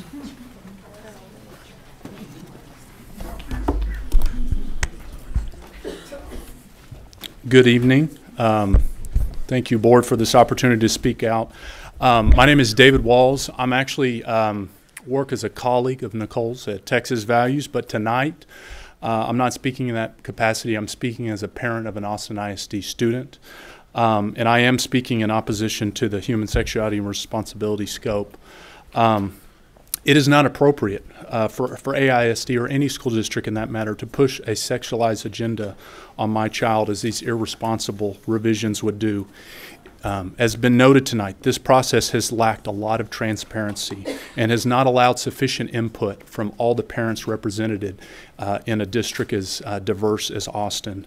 The surveys that were sent out, I took it immediately, and it was immediately clear that the survey was designed to push a certain viewpoint and to push an agenda. There was not an opportunity for parents to give input about if or at certain, maybe at a later age, certain topics should be taught. They were pigeonholed into selecting in some situations as early as 3rd grade on some of these topics. These revisions will be used, unfortunately, I believe, to promote sexual activity among students rather than emphasizing abstinence as required by state law. And they're in direct contradiction to my family's faith, my family's values, and I believe the values of many Austin residents and parents. Austin ISD should be focused on educating by partnering with parents, not overriding and forcing an agenda on our children. This process, as it has gone along, I've been in conversations with my wife. We have 2 other children that are younger that are not in schools yet, but we've already been having conversations in light of this. Is Austin ISD the place that we want to educate our 3 children? Unfortunately, I think that many parents across the school district are going to have that same conversation should these revisions be put into place. I ask you to vote no. Thank you. Thank you. So this concludes the public comment period. Board members may only make a statement of specific factual information or recite existing policy in response to an inquiry proposed that the subject be placed on a future agenda or ask that the speaker visit with the staff about the issue. Also, trustees may request from the superintendent additional information, clarification, or any follow-up based upon comments provided by any one or more of the speakers. So, trustees, any questions or clarifications regarding comments? So, Trustee Taish, anyone? Yes, ma'am. So 2 comments. First of all, I appreciate Mr. Harshman coming forward with a plan. It's always helpful for the trustees to have a plan crafted by the community, and I look forward to further conversation about that plan. I'm really interested in that plan. I hope my fellow trustees are too. It's much more important to me to have a plan than constant criticism. So, Mr. Harshman, please go forward with your plan. Community members, please participate with Mr. Harshman in that. And then I look forward to that plan and further conversation coming back to the board to help guide us. I think it's excellent. Your framework is an excellent framework for us to use as we are discussing our schools. And secondly, I'm requesting the superintendent to look into the issue raised by Chanel Stewart about LBJ. Thank you. Thank you, Trustee Taish. Any other comments or clarifications, trustees? Trustee Singh? Yes, I just wanted to make 2 comments. One, and you said that we could talk about possible future agenda items. Is that correct? We can request that. Okay. So one of the if later on we are going to be talking about name changes, as everyone knows. If for some reason we do not take a vote on Lanier tonight, I would very much like to see that on a future agenda. I know that we as the board have discussed that internally, and so I just wanted to make a point. Because it has been a year since the board has voted to change names of schools, and I think we owe it to the community to continue that discussion. And secondly, the solar energy. I do appreciate the speakers who spoke about that tonight, and I've heard about that in previous sessions. That's one thing also I'd like for us to revisit or visit for the first time for me as a board and see where we are in that process. And thirdly, actually there's 3 things. I want to give a special shout out to the students who spoke tonight. It's really just so inspiring to hear students, the UT student and the 2 students from Austin ISD. Thank you so much. Thank you, Trustee Singh. Trustee Matthias? Sure. I just want to pile on with what Trustee Singh had just said about conversation on school name changes. I know that we as a board began a process of looking at schools for the renaming of schools because of their ties to the Confederacy, which we know was simply code for the fact that those persons were somehow involved in the institution of slavery. I certainly, since we've begun those conversations, it's come to light. I remember the Austin American Statesman fact-checking for us that James Bowie and Stephen F. Austin were slave owners, and how it is that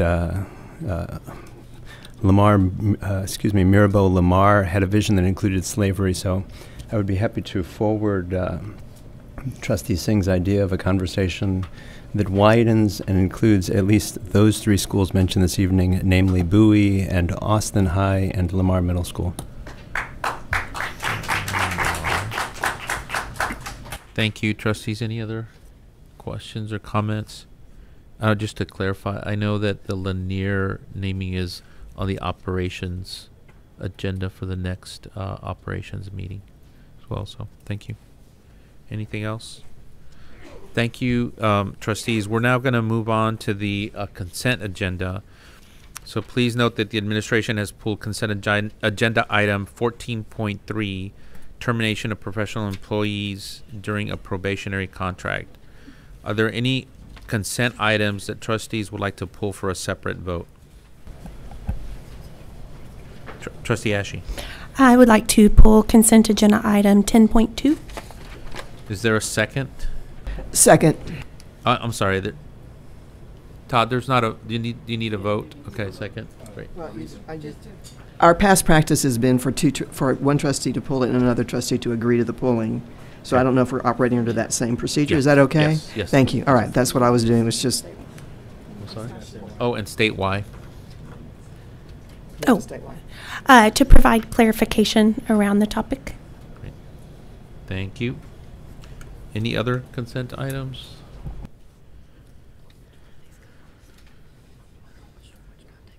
Uh, 14.3. Okay, so Secretary Ellens, do I have a motion to approve the consent agenda? Yes, I move to approve consent agenda items 10.1, 11.1 through 14.2, and item 15.1. Okay. Second.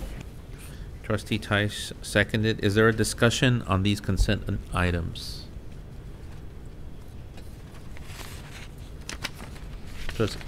And now that's when you make your points.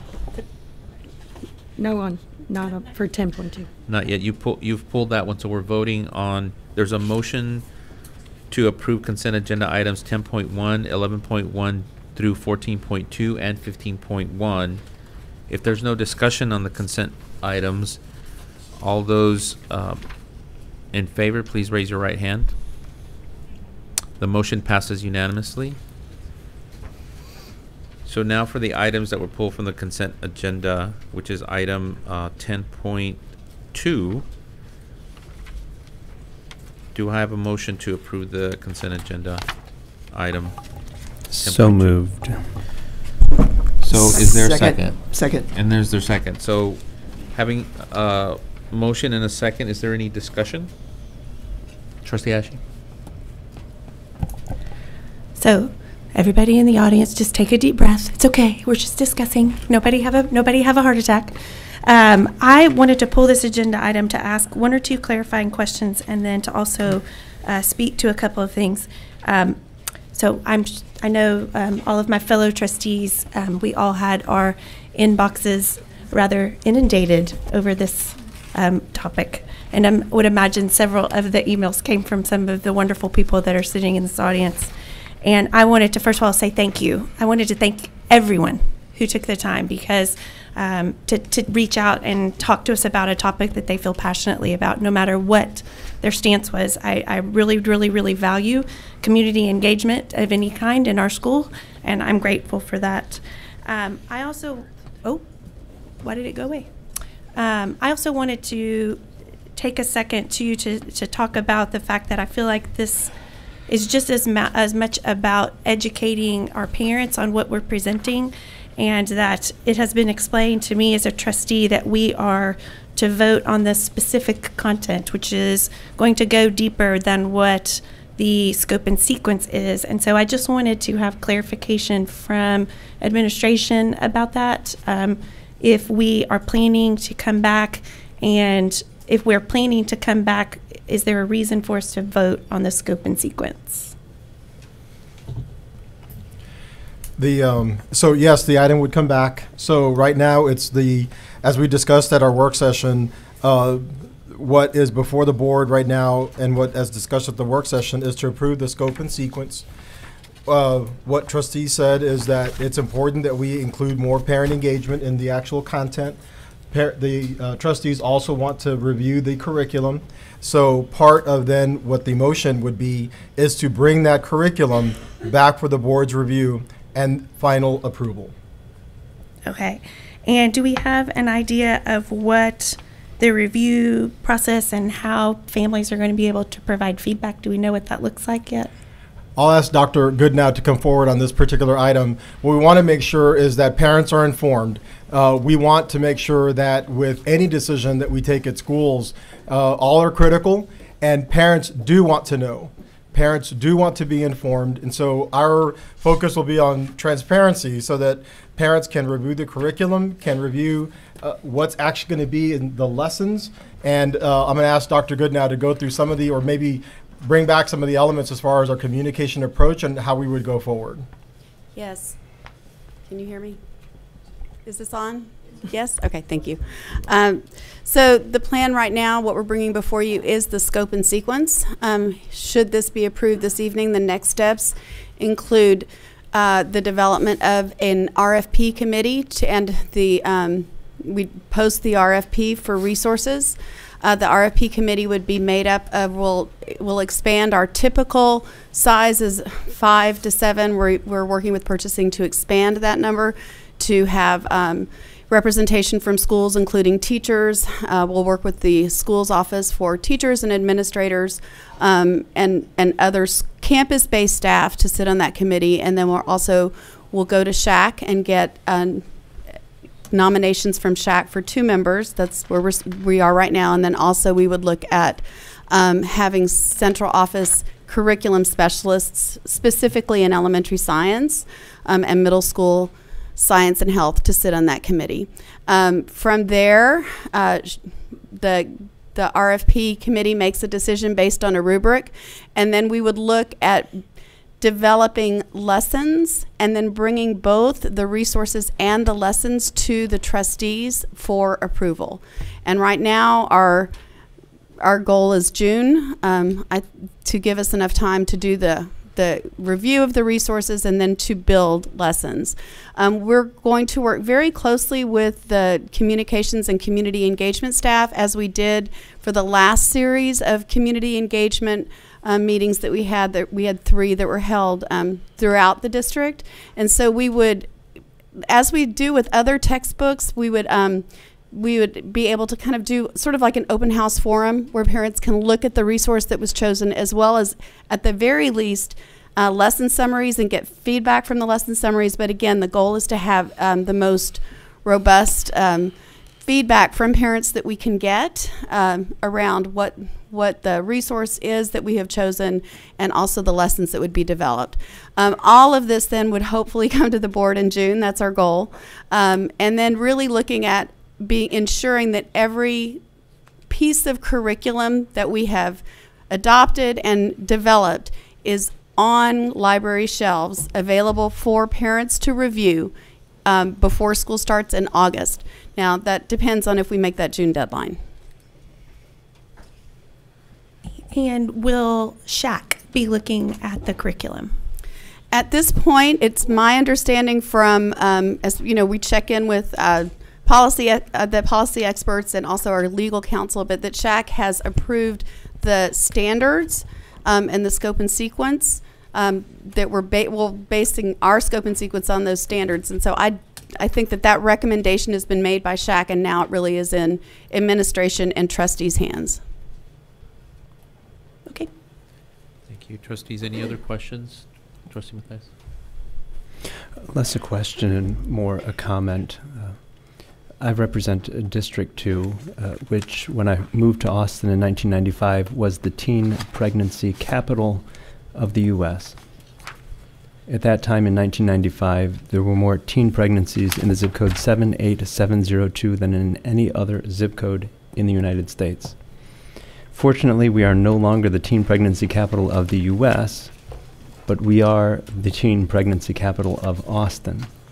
Currently, Dove Springs in District 2 has the highest rate of teen pregnancy in Travis County. So I just want to commend the work of the district, but also the community for coming out and helping us as we've thought through these changes, as we've attempted to discern Austin values and how it is that those values sometimes don't perfectly align with Texas values.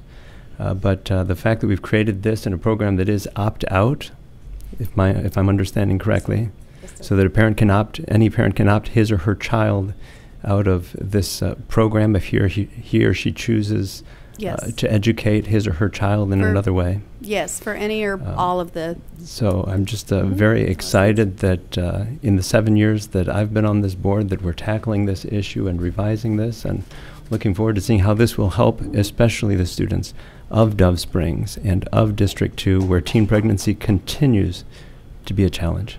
So thank you all. Thank you. Trustee Wagner and then Trustee Tyson.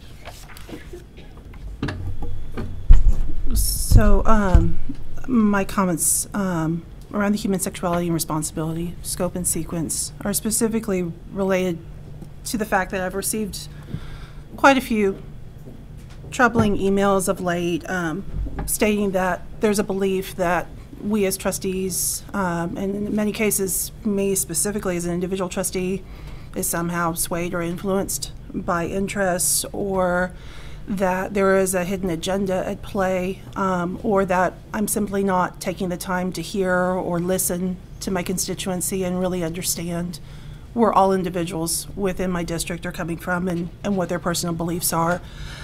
I do want to take a moment to say that I've read every single email that's come through my inbox. I have read every single comment on that survey. Those did not fall on deaf ears. I've spent time sitting in breaking bread, taking phone calls, meeting with multiple constituents to understand and really try and make sure that there isn't something I'm missing in this process. But I do want to be very clear that it's not as simple as a Facebook group swaying my opinions. When I was 17 years old, I lied about my age so I could volunteer at the AIDS Resource Center in Dallas because it was something I felt so passionately about back when it was considered a gay man's disease. When I was in college, I was a sexual health peer instructor and was shocked by the fact that college students didn't understand the simple anatomical parts of their bodies and could confuse things like digestive tracts with reproductive organs. College students at the University of Texas in the 90s. And later into my adulthood, I volunteered for Safe Place at the time, now Safe, as a sexual assault hospital advocate. And the moment that stuck with me the most of that experience was one young woman who was 13 years old. I went to go sit by her bedside at 2 o'clock in the morning when she was waiting for her forensic exam because she had, and she was a middle school student in AISD. She had been jumped into a gang by being raped by multiple adult men, and no one had ever taken the time to talk to her about consent.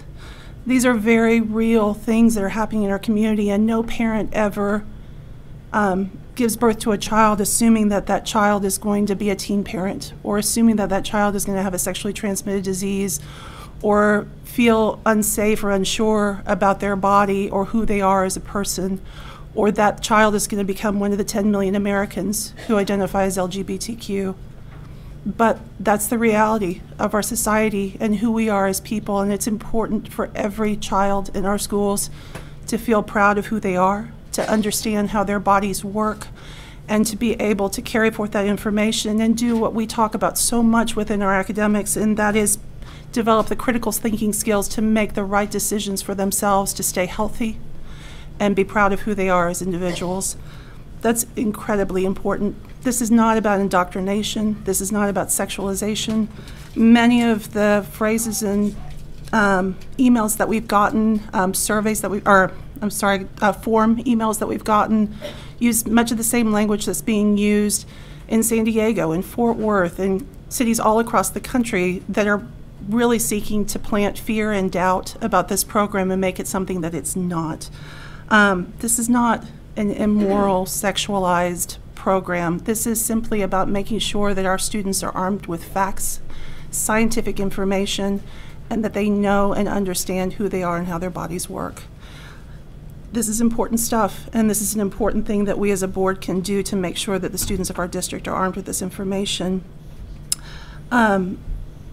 I want to make sure that that's crystal clear before we go into this. I want to make sure that parents understand that we are voting on scope and sequence tonight. There will be opportunity to review the actual curriculum. You can go into your school's library, review those lessons plans, and see exactly what will be taught in your child's class so you can make an informed decision if your child is not developmentally ready for that information, that they may be able to opt out. That is your choice as a parent. That absolutely stands. But the important part for us tonight is to make sure that we empower our students with this curriculum and make it available to them. Thank you, Trustee Teich. So, AISD is a place where we say no place for hate. And I want that to be crystal clear also. We need to check our anger at the door. We live in a democracy where we operate by rule of law. Check your anger at the door. This is no place for hate.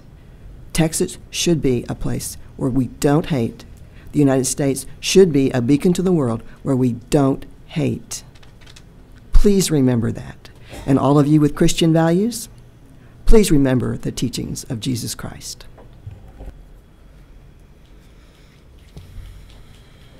Thank you, Trustee Teich. Trustee Singh? So, every time we talk about this topic, I think about an experience I had in college where one of my closest friends was a black gay man. And I lived in North Carolina at the time, and at that time, it was not easy to be a black gay man in North Carolina, and it still isn't. He joined a fraternity, just your typical college fraternity, and he was not out to the people in his fraternity. I was his go-to date for all of his formals and semi-formals. We had a great time, and at the time, I just thought this was just innocent fun. We're just having a great time in college. But as I got older, I realized that must have just been terrible for him to have to hide a part of his personality that was so important to him. And I don't want any child in Austin ISD to ever feel like they have to be someone else. We are no place for hate. We really need to do for every child what we would want for our own child, and that is to help them feel loved, help them feel accepted, and let them be who they are. So I'm going to be really proud to vote yes for this new scope and sequence. Trustees, any other questions or comments? Seeing none and having a motion and a second to approve consent agenda item 10.2, all those in favor, please raise your right hand. The motion passes unanimously. And we will move on to the next agenda item. If you'll just give me a minute here. So the next agenda item is the President's report regarding equity policy. And I just want to read a statement, and then if some trustees would like to add any comments, would love that. The Austin Independent School District Board of Trustees is committed to seeing that all of our students are nurtured in 21st century learning spaces with high caliber educational offerings focused on student performance and well-being. During the coming months, the Board of Trustees will continue to work with the superintendent to ensure we invest in our most important assets, our students and their success. An important part of our journey will be done through an equity lens and our working together to define what the word equity means to us as a district. We are committed to developing shared definitions and expectations of equity across Austin ISD, consistent with our board priorities, regarding student well-being and achievement success, equity needs of all students, teacher and employee well-being, financial, professional, physical, and mental, culture of respect and customer service, and fiscal stewardship and prioritization. To that end, and arising from these priorities, we have started conversations about the efficient and smart use of all AISD facilities. This will most likely include, but is not limited to, boundary changes, repurposing of facilities, and school consolidations. We understand listening to our community will be essential and therefore at the forefront of our intentions, and we will work with the superintendent to ensure the process is consistently applied across the district. Our goals are to have more students in modernized spaces sooner and benefiting from inspiring and future-ready educational programming. Our intention is to refine the process and timeline based on our community needs. Throughout the conversations, we will subscribe to the Mayor's Task Force on Institutional Racism and Systemic Inequities and the equity definition from the National Equity Project as we interrupt practices that negatively impact struggling students, especially if these struggles relate to a student's color, race, ethnicity, gender, socioeconomic status, sexual orientation or identification, national origin, language, religion, disability, or any other protection under the law. To this end, we're excited to announce that the superintendent will move forward with the hiring of an equity officer. The following definition of equity from the National Equity Project will guide our transformational work. Equity is reducing the predictability of who succeeds and who fails, interrupting reproductive practices that negatively impact struggling students of color, and cultivating the unique gifts and talents of every student. Our superintendent, Dr. Paul Cruz, served as one of the co-chairs of the Austin's Mayor's Task Force on Institutional Racism and Systemic Inequities. The Task Force Education Working Group was charged with exploring and reporting back to the community on how institutional racism and systemic inequities manifests in Austin's education system and who is affected by it. Through a series of meetings, dialogues, data review, and group presentations, they discovered that institutional racism and systemic inequities are present throughout our educational system, including the hiring and staffing practices, curriculum and instruction, the unveiled state's accountability measures, admission, access policies and practices, and the pathways and supports for leadership and capacity building for our educators and education leaders. We continue to support mission-inspired changes through a collaborative partnership with the superintendent, alignment of our actions to our mission, vision, and values through the budget and strategic planning processes, support of the superintendent's leadership, and realization of the board's expectations regarding community engagement, strategic communication, and excellent customer service. Together, we are committed to a transparent process with our community and to do what is best for the students of Austin ISD. We look forward to continuing to engage the community for a better and stronger Austin ISD, drafting an equity policy, and providing strategic direction in collaboration with the superintendent and the new equity officer. And with that, I will open it up in case any trustees have any other comments. Trustee Mathias.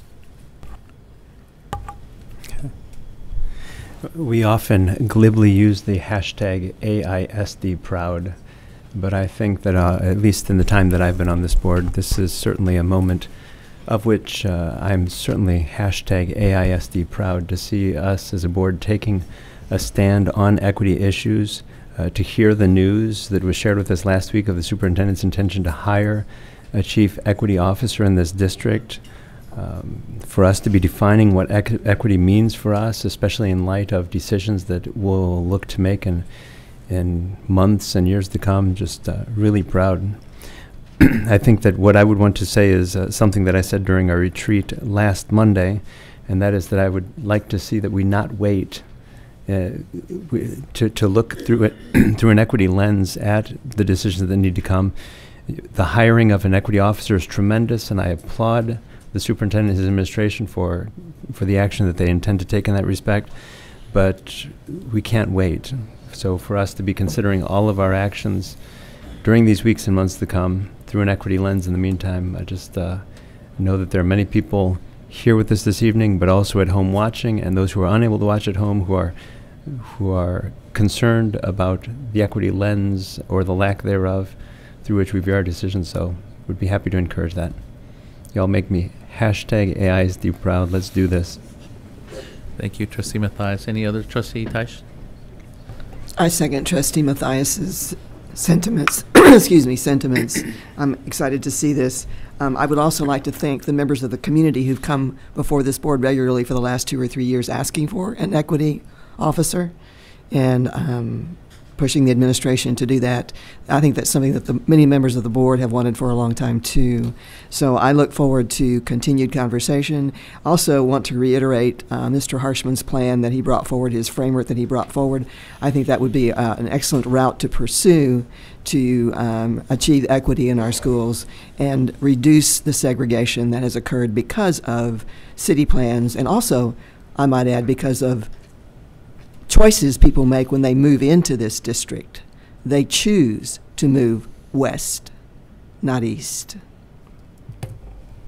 Thank you, Trustee Taish. Any other comments before we move on? Thank you very much. I'm gonna move on to the superintendent's report, and under that we have 3 items. The first item is on African American History Month. Dr. Cruz. Yeah, so thank you, President Rodriguez and board members. February is African American History Month, celebrating in many different ways throughout our city and certainly on our campuses. Austin ISD values diversity, equity, and inclusion. It's not just written in our strategic plan, it's something that we have to live every single day and reinforce it every single day. We celebrate our diversity, and when we say all means all, we mean that all means all. It is incumbent on us as a district to help our students learn about their history and to be proud of their heritage. The diversity of our district is an asset, not a deficit, and we must utilize those assets to ensure that all of our students are successful. African American History Month was celebrated throughout our district at the classroom and campus levels. District-wide, our celebration was held on February 17th with the 36th Annual African American Heritage Celebration. This year's theme was AISD Home. The event celebrated approximately 250 students for their academic successes, highlighted winners of the district-wide essay competition, and honored community stakeholders. We also had a special treat from McCallum High School, and students demonstrated their abilities in so many different ways focused on the arts. As African American History Month comes to a close, the need to value the history and heritage of our students must continue every day, and we must affirm that all means all. Thank you. Dr. Cruz, I think the second item under the superintendent's report is on school name changes. Yeah, this item comes for board review. It's basically open for, right now it's at the board's direction and discretion to take a name forward for consideration. In the previous meeting, we've had 2 sites that have been renamed, and the board had requested that we continue this conversation and bring this back for board consideration and potential vote. So I'm recognize Trustee Letitia Anderson. I would like to make a motion to rename John H. Reagan Early College High School to Northeast Early College High School. So is there a second? I second that. Trustee Singh, second that. Is there any discussion? Trustee Anderson and then Trustee Taish. I would like to read a statement I prepared. I have received and heard a lot of concerns about the possible renaming being a slap in the face and how we need to honor a legacy and respect history. It's that history I would like to focus on for just a minute. Johnston, Reagan, and Lanier were named during the Civil Rights Movement. In 1955, AISD inaugural integration plan was unveiled. In 1957, land was purchased for the future John H. Reagan High School. In 1961, 500 African American students are eligible to transfer to white schools as a result of the Austin ISD Board of Education's decision to continue its desegregation policy into the elementary schools. And that was an article from the Austin American Statesman, July 11th, 1961. In 1963, the name John H. Reagan was selected for a new high school. In 1964, the Civil Rights Act of 1964 became law. In 1965, Reagan High School opens, Reagan flag unveiled with Confederate flag and seal. Reagan's KKK Don't Wear Hoods Sheets article detailing student club, the cleanup cafeteria, Austin Statesman. In 1967, United Daughters of the Confederacy donated a portrait of John H. Reagan to Reagan High School. The U.S. Department of Health, Education, and Welfare survey team declares AISD non-compliant with Civil Rights Act. In 1968, Wilhelmina Delco, first African-American elected to AISD board. In 1969, Austin Independent School District's desegregation plan is rejected for the third time by the Department of Health, Education, and Welfare.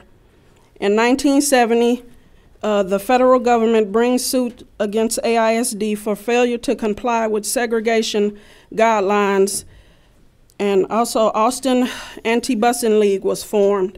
In 1971, AISD adopts 2 segregation plans, both call for closing Anderson High School and Keeling Junior High.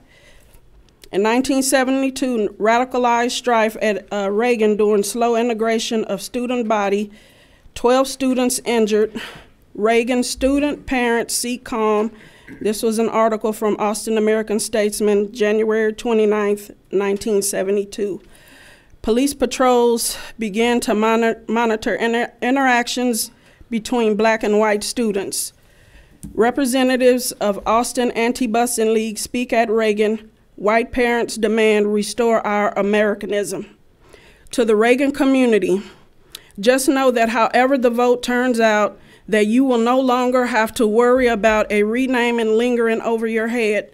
Take comfort in knowing that the name chosen is to celebrate your efforts, encouragement, and support for the students and families. I will now end with a quote from Coretta Scott King. The greatness of a community is most accurately measured by the compassionate actions of its members. Thank you. Thank you, Trustee Anderson. Trustee Teich is next, and then Trustee Matthias. Trustee Anderson, thank you very much for that lesson, because it is important, as one of our speakers had pointed out earlier, that we all remember that lesson. And my husband lived that lesson, class of 71, Reagan.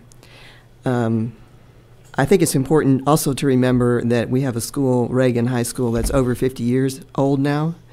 And it's important to remember that the CAC of Reagan, their preference, the current community at Reagan, prefers Reagan. Leave off the John. I think it's important to recognize that. I think it's important to also recognize that there's a cost to the district, a cost in rebranding everything at that school, and it's more than just band uniforms. Athletic uniforms, which, by the way, were paid for by one alumnus from Reagan. The football uniforms were paid for by one white alumnus from Reagan. It's important to note that those alumni, most of them white, who have been supporting Reagan for the last 30, 40 years, will pull their support. So I'm hoping that the community that is advocating for this, and it's not the Reagan campus community that's advocating for the name change, it's another community. I'm hoping they will step up and they will provide the money that will be lost when the alumni take their support away. These alumni also have provided support to individual students who don't have family support. They've taken them into their homes. They have mentored them, chaperoned them. I'm hoping that the community that's demanding the name change will take over that support and become very involved in Reagan, because the alumni will leave. They will take their support with them. The community engagement reports and activities that the board has been apprised of, once again, has shown overwhelmingly that the Reagan community, the campus community, the current community, wants to keep the name Reagan. So, which community is most impacted by the name changes? I would submit to you that it's the current Reagan community, and also many, many alumni who did not come out to speak at the last community meeting. And I can also report that some of the alumni, some of the current administration and students and staff at Reagan felt that they were being insulted by remarks from the renaming committee members who were present at that community meeting, and I was there. Unintended consequences. We want to right the wrongs of the past. There will be many unintended consequences, and I'm hoping the community outside Reagan, because it's an outside community that wants this change, will step in and fill in when the alumni step away, and they will also be present for the anger of the current community, the students, primarily the students, when you take the name Reagan away from them. Trustees, I want you to think about this decision very, very carefully.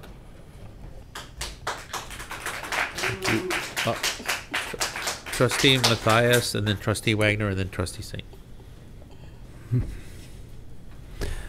I'm poignantly aware that much of our identity as individuals is wrapped up in the institutions of which we're part, so that school names are part of our identity.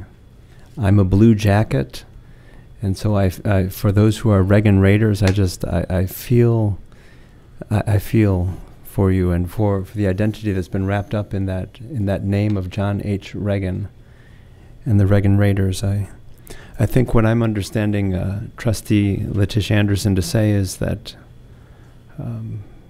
it's time for us to right the wrongs of history. It's my estimation that the naming of those three schools, Johnston and Lanier and Reagan, was an act of violence against the East Austin community at the time of civil rights, in the civil rights era. The very colors of Johnston High School at that time, Columbia blue and scarlet, were reminiscent of the Confederate flag.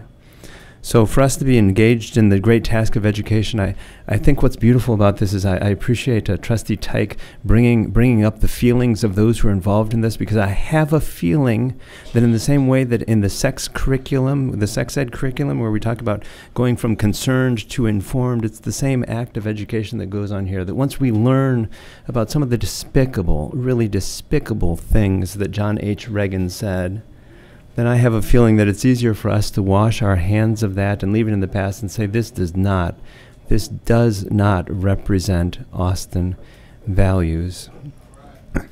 So I think I do want to laud Trustee Anderson as well, simply because I think what we're learning is the danger anytime you name a facility or a place after a person, there is always the danger of scandal occurring years later or whenever, which leads us to have to rename facilities. So I'll be supporting the name Northeast from Trustee Anderson and from her community, simply because it helps us to avoid that. And one of the dangers with naming, as we saw the last time we as a board took this up on the dais, is that those with the most social capital end up winning, and thus we as a board end up reinforcing white supremacy in this city.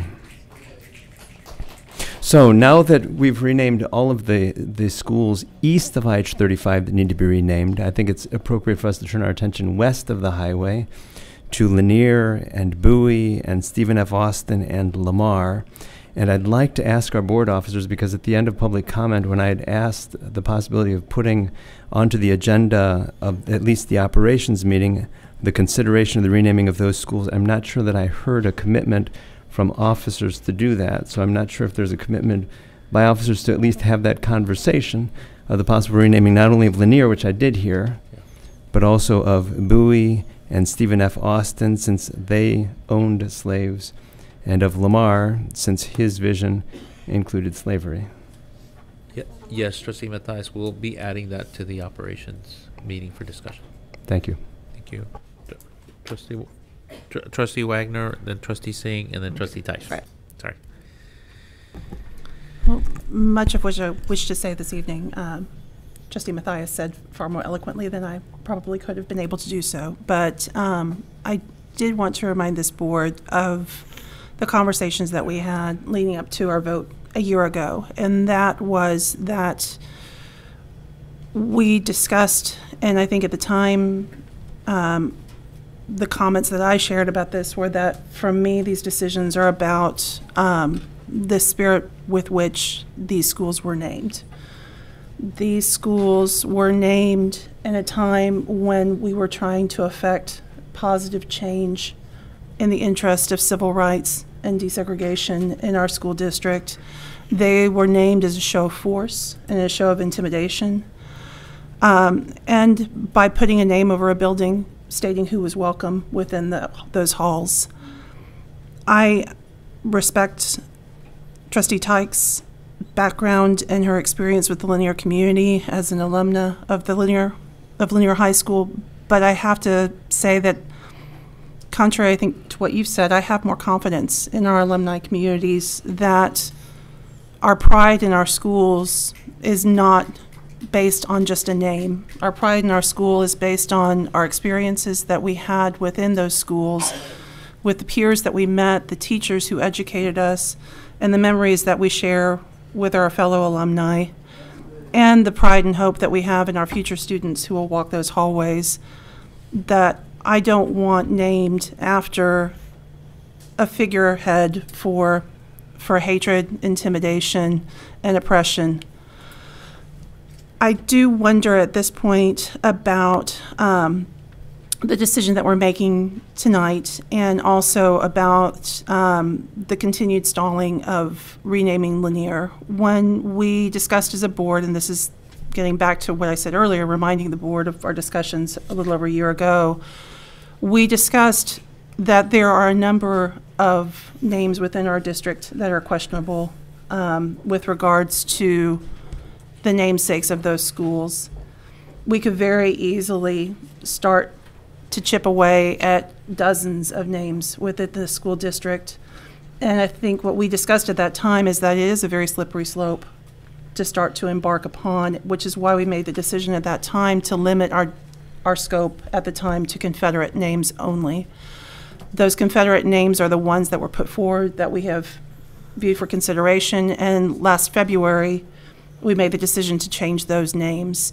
I feel it is incumbent upon us now to deliver upon that promise and change those names, and it concerns me that we sit here a year later still not ready to change a name for Lanier High School, or not ready to have a clear path around that name change. And simply removing Sydney from the front of that name is not enough, in my opinion, to really erase the legacy of that name. I do want to ask Trustee Letitia Anderson if she would mind sharing a bit more about the motion that she's brought forward this evening around the name Northeast, as opposed to the other name that was up for consideration, to get a better understanding of why you feel that is most reflective of the will of the community. So the reason I chose Northeast, because I wanted to celebrate the community that has gave continuous support, encouragement, and just is always there for the students and the families. I wanted to celebrate the community. I don't want this to be about, you know, a name on the building. I'm interested in what's going on in the building. I'm not interested in the name. So I wanted to celebrate the community, and that's why I brought it forth. Thank you, Trustee Singh. Trustee Wagner, any other? Trustee Singh? So I'm going to echo what Trustee Wagner just said about having more confidence in the alumni community at Reagan. I have gotten to know some of the people in that community, and they actually are really nice individuals. I mean, they don't want to see the name of their school change, but that doesn't mean that they are terrible people. And I really do hope that they come through this with a deeper understanding of why it is so important to do this, and ultimately it will help their school that they love so much. Now I'm going to, having said that, what clearer example of institutional racism is there than having literal institutions named after racists? Okay. I want to say, one of our public commenters, Dr. Register, you stated that we really can't be blind to history, and we should really make this a teachable moment. And I couldn't agree more with that. And I hope that we do take your suggestion with Lanier and other schools and educate the community on really who these people were before we start asking them for suggestions. If our communities knew who John Reagan was, they might have decided much more quickly to change the name. And if you don't believe me, I want to read to you just a little bit of his own words that he spoke when he was a congressman for the United States. He said things like, the North does not recognize the fact that the existence of two races of men in this country differing in color, differing in physical conformities, differing in intellectual capacity and endowment, and differing in the quality of their moral perceptions.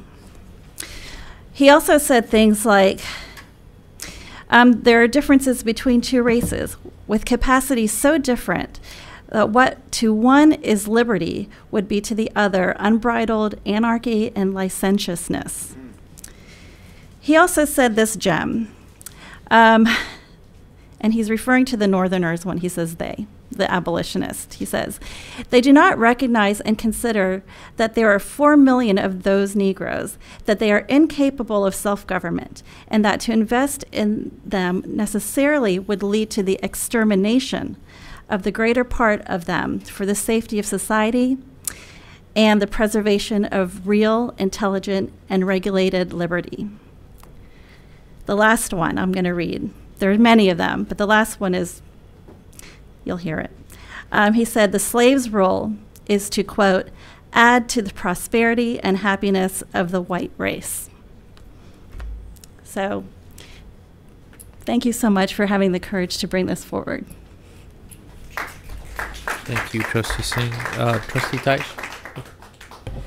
So, Trustee Wagner, I completely agree that we should not have figureheads for hatred and oppression. Therefore, I second Trustee Mathias' suggestion that we put Austin High, Bowie, and Lamar. Lamar was one of the worst. If you've read about Mirabeau Lamar, he was an official in the Republic of Texas. We wouldn't have had, we wouldn't have had an issue with Confederates in Texas if Stephen F. Austin hadn't brought slaves into Texas. I mean, come on, let's just get real about this. And then Bowie traded in slaves. He conspired with, he bought slaves from the pirate Jean Lafitte. So, these three names to me are more egregious in some ways than the names that have been brought forward already. And yet we're not going to consider them, and that's not a slippery slope for me. That's a major issue for me. Okay, if we take Sidney away from Lanier, we've got Lanier. You can imagine Lanier being anybody. There are lots of Laniers in this world. There are lots of Reagans in this world, too. Okay. Will anything really change at those campuses with the name change? I don't think so, except some staff and a lot of students are going to be really upset. So once again, I'm just going to caution trustees and the members of the public to be ready to work with that upsetness. I'm not advocating riots or anything like that. I'm just saying being ready to deal with the emotions in a positive, constructive way. That's all I've ever asked for. So unintended consequences, be ready for them, and public and board trustees, be ready to go to that school, Reagan, and work with those students and help them understand what's going on currently, what went on in the past. That's all I'm asking. Be fair, be helpful. Oh, and also, Should the board consider, and I think they should, renaming Stephen F. Austin, Mirabel Lamar, and James Bowie, I want the same community engagement process, which I thought was very good, except for one piece. Those teachable moments were ignored during that process. I want that same community engagement process with the teachable moments, with people from the public who have said they're willing to go on those campuses and help the staff and the students understand. I want that to happen. Otherwise, we have a very unjust system here. And I think we're trying to address injustice, unless I'm totally missing the point here. Thank you, Trustee Tice. Trustee Matthias. Thank you. I would be remiss if I didn't point out the potential hypocrisy into which we could fall as a board.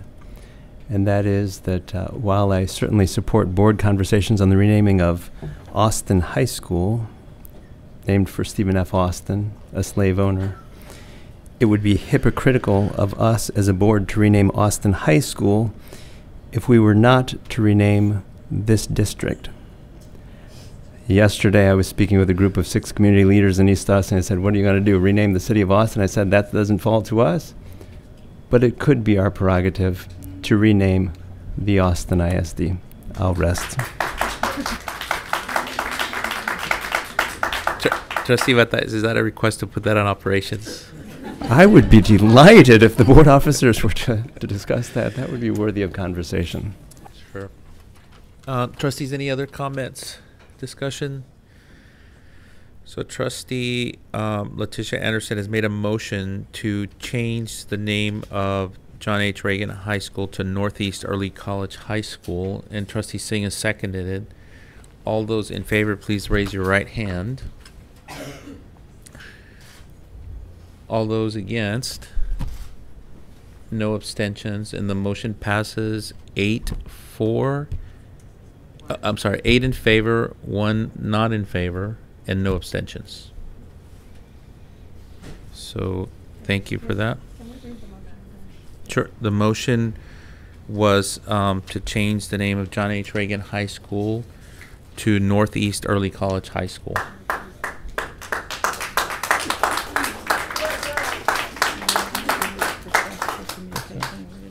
Sure. Trustee Cindy Anderson. I'd like to request that the board work along with the administration as well as Trustee Letitia Anderson to develop a communication and education plan with the constituency of formerly Reagan, now Northeast High School, moving forward to ensure that that education piece that several trustees have alluded to does occur, as well as the necessary communications, questions, etc., that need to be addressed moving forward so that we can begin to do things a little bit better. Thank you. So the last item, trustees, under the superintendent's report is on reinvention roadmap for repurposing, consolidations, boundaries, and better facilities. Dr. Cruz. Yes, President Rodriguez and board members. This item we discussed at one of our last work sessions, at the last board work session, and the item is still before the board. What I heard from the board at that point is that the process needed to go forward, but we needed to have more engagement from our community and our different constituencies. So the item was modified to allow for more time for engagement and making sure that we are working hand in hand with our communities.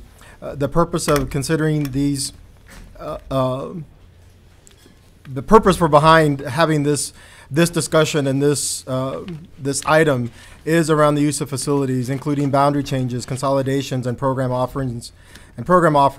It's to ensure that we're providing 21st century learning spaces for all of our students and a wide range of academic opportunities with existing dwindling enrollment and budgets. We want to make sure that we're providing the best learning opportunities for all of our students. That includes 21st century learning spaces that will allow for students to demonstrate their strengths and making sure we're providing the best opportunities for all of our students. So trustees, do we have any discussions or a motion? Trustee Ellens? I would like to make a motion that the board approve the reinvention roadmap for repurposing, consolidations, boundaries, and better facilities as put forward by the superintendent in the second round of work with the new timeline. Right. Okay. Is there a second? Oh, I'll second that. And then if I'd like to make a comment. Sure. Then open for discussions, Trustee Teich. So I want to make sure that the community has this roadmap out in front of them. So is it on our website already? It is. It is. And where? How can the community find that? Mr. Reach, how can the community find this roadmap? AustinISD.org/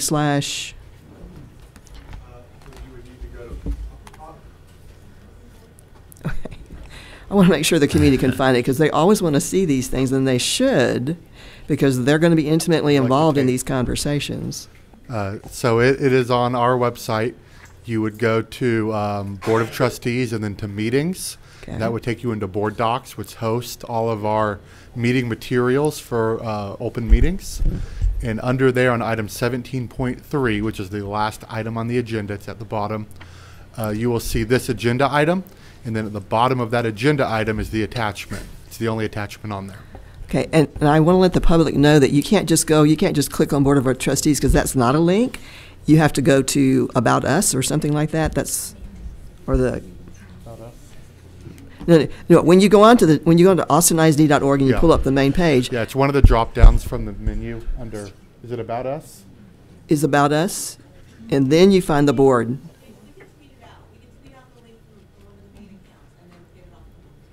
So it'd be I think it'd be helpful because when I've gone to find Board of Trustees with our new website, I have to go through several stages to find it. So I think it'd be helpful to our public if that was made more prominent, so you could just go with one click, and we find it, and then we could just find all that information. So can that be done?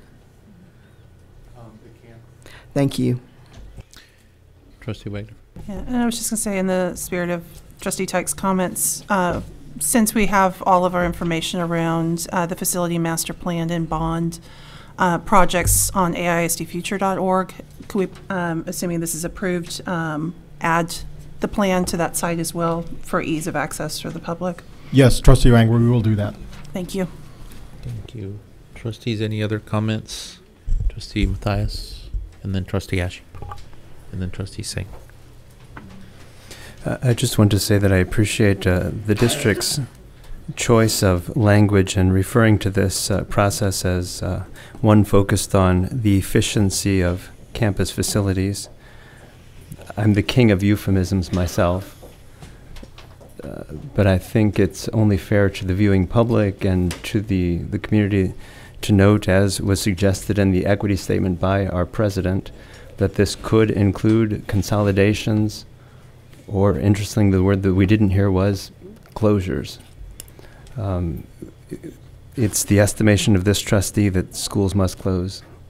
We've lost 6,500 students roughly in the 6 years that some of us have been on the board. We're anticipated to lose another 7,000 students by 2029.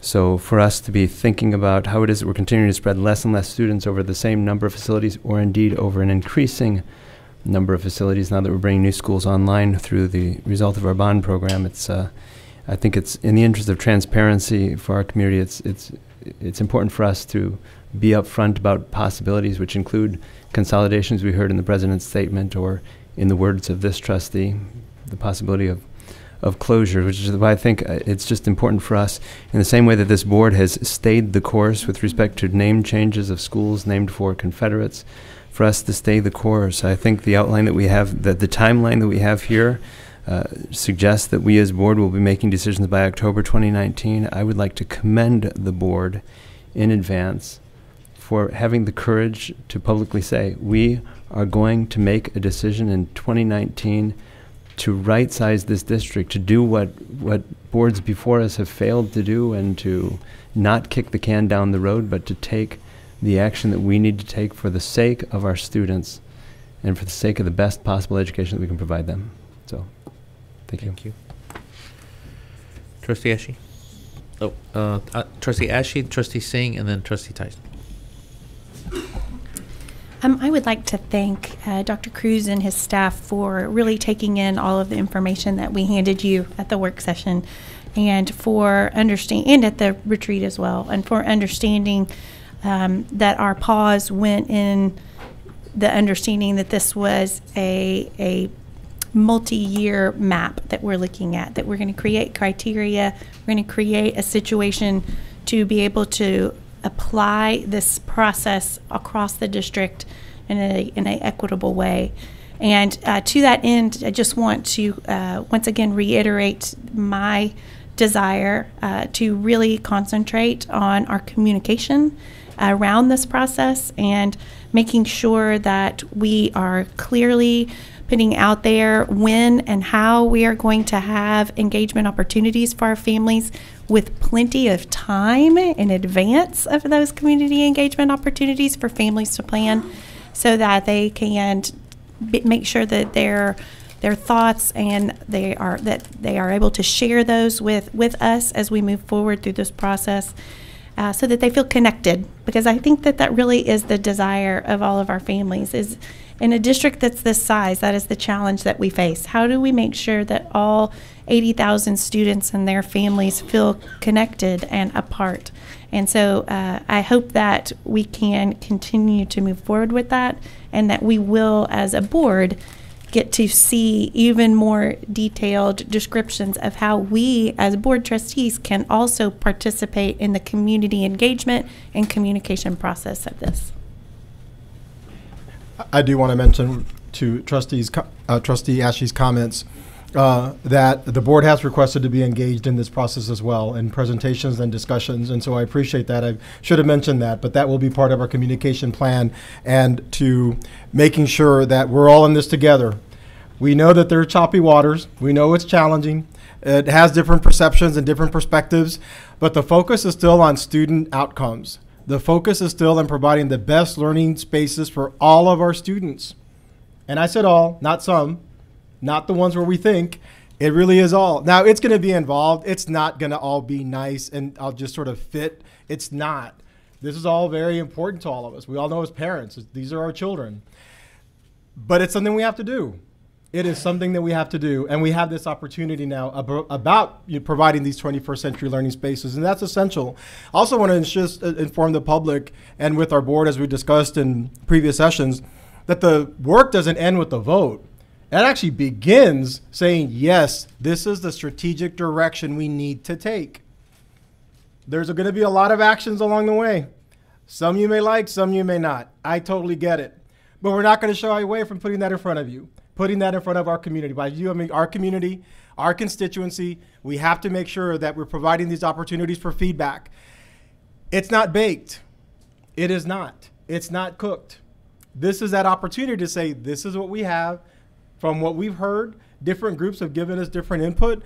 It's a matter of consistent communication and engagement and trying to make sure that we're working through these issues. I have confidence in our staff members. We've had some challenging situations already before us that it is what it is, right? But I have confidence in my staff and in their work that we're focused on student outcomes and student learning. We also take from the work on the equity policy that the board is shaping. And that's making sure that all students are successful.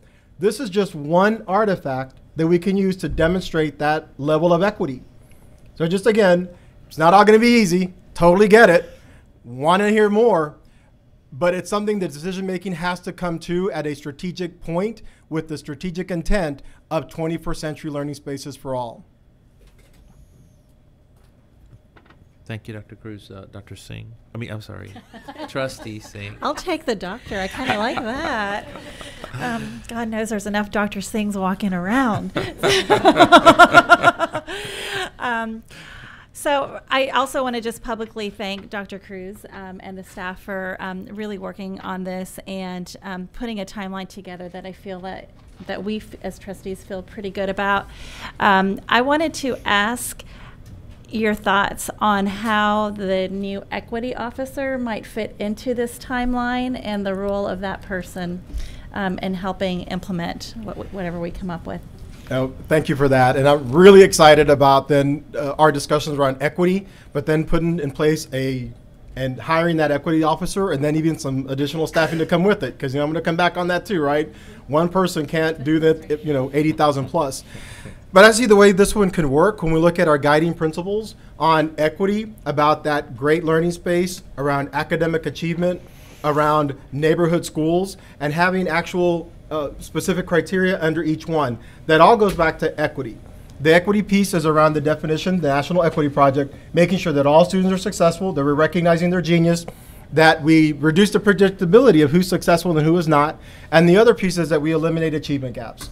That could be used not only in this conversation, but also in communication. That's another element where I could see, are we communicating with our constituencies in the way they want, in language, in time, in consistency of a message. I see it playing out in academics and in curriculum, and that's why it's so important to have that in the superintendent's priorities, that it continue around an aligned curriculum, because that has to be there. But I see the definition and then the equity officer helping us shape that definition and having really checking blind spots. I also see it as just having that expert to come in and just call it like it is. Understanding that's not always the safest thing to do. It's not about being safe. It's about being right for our students. Thank you, Trustee Tice, and then Trustee Letitia Anderson.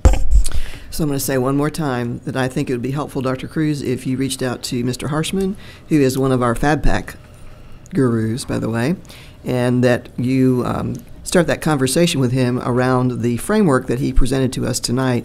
I think it's valuable. The FabPack has proven to us that the community can come up with some excellent plans. And I think that the community, represented by Mr. Harshman, could come up with plans for further desegregating our district. Also, Trustee Mathias referred to us losing students. I think that with this plan, it could pull students back into the district. And I think that we could keep some of the schools that are currently under-enrolled open. It's going to take some time. This is not an overnight thing. But I think the future is much more optimistic with what I've seen from Mr. Harshman's outline than, and God knows, more, the more minds involved in this, the better. I feel hopeful that we can achieve the kind of equity that we're going to be looking for under an equity officer, but I also share the concern that Trustee Mathias has raised, that we can't wait for that officer to be hired. We've got to move forward. So once again, Dr. Cruz, I encourage you to get with Mr. Harshman. Absolutely, and it is a great document. I especially like where Dusty, because he's already done amazing work, and so is FabPack. We've been meeting with them a few times, and they're ready to do this work. When we talk about the 6 C's, it starts with student outcomes. The 6 C's being a thing that we want to see implemented in our classrooms and our schools. This is just a way of then having those facilities match up with that. But certainly do appreciate his work and specifically the focus on those 6 C's that truly need to be institutionalized in our everyday work. Thank you, Dusty. Trustee Anderson. So as we go through this process, do we as a board have a progress monitoring calendar so that as we go, like I said, as we go through this process, as a way to ensure that those schools, et cetera, that are affected, that the student learning isn't disrupted? Does that make sense? So I'm asking, do we have as a board, do we have a progress monitoring calendar? So if we're going to go through this process, or when we go through this process, whatever students are moved, I want to be sure that the educational piece isn't interrupted to where it's affecting their work. I think that's something, yes, that's something we have to create so that when we talk about transitions with parents and with students, that the focus is on learning and we never take our eye off of that, because that's the end goal. But yes, we will be developing those plans, transition plans, so that families are aware of what's going to happen next and how they can access the school, go out and do visits at the school, but we'll have a progress monitoring piece for the board's review. Trustee Owens. I just want to don't take this as a knock, because I haven't read this document about integrating schools. I'm fascinated by the concepts, and I'm excited to see where it might go. But I want to make it very clear this didn't come from FabPack. It came from some members who have been affiliated with FabPack, and I think we just have to be mindful of that as we move forward. I also want people to know I've reached out to Fort Bend ISD. Has 3 years ago did a full district-wide reboundary project. And so I've been working with some of their trustees to get as much information on that I'm hoping to bring forward to Dr. Cruz for you guys to consider as well. I'm fascinated by what we might be able to do with boundaries, but I'm also realistic and know it won't be the only thing we're going to have to do. So thank you. Thank you, trustees. Any other comments? No, Dr. Cruz, thank you so much for all the work. I do want to recognize publicly that this board has now done retreats for almost 15 hours to have the kinds of discussions that we're having today. So I really appreciate the board's hard work and commitment to spending time off the dais and working together. We have a motion. Trustee Ellis, can you repeat your motion?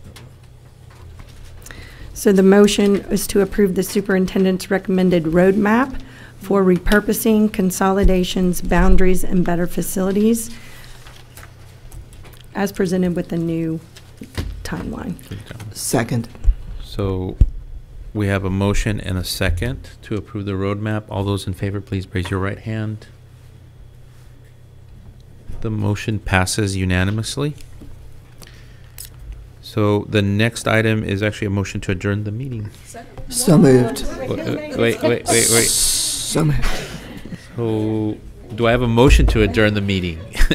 Nobody made the motion, but we all seconded. No, I said so moved. Okay, Y'all were talking Trustee Tice motion to adjourn. Trustee Letitia Anderson seconded. Any discussion? All those in favor of adjourning, please raise your right hand. The motion passes unanimously. The meeting is adjourned at 9:54 p.m. Thank you very much. Wow. That's a lot earlier than I thought.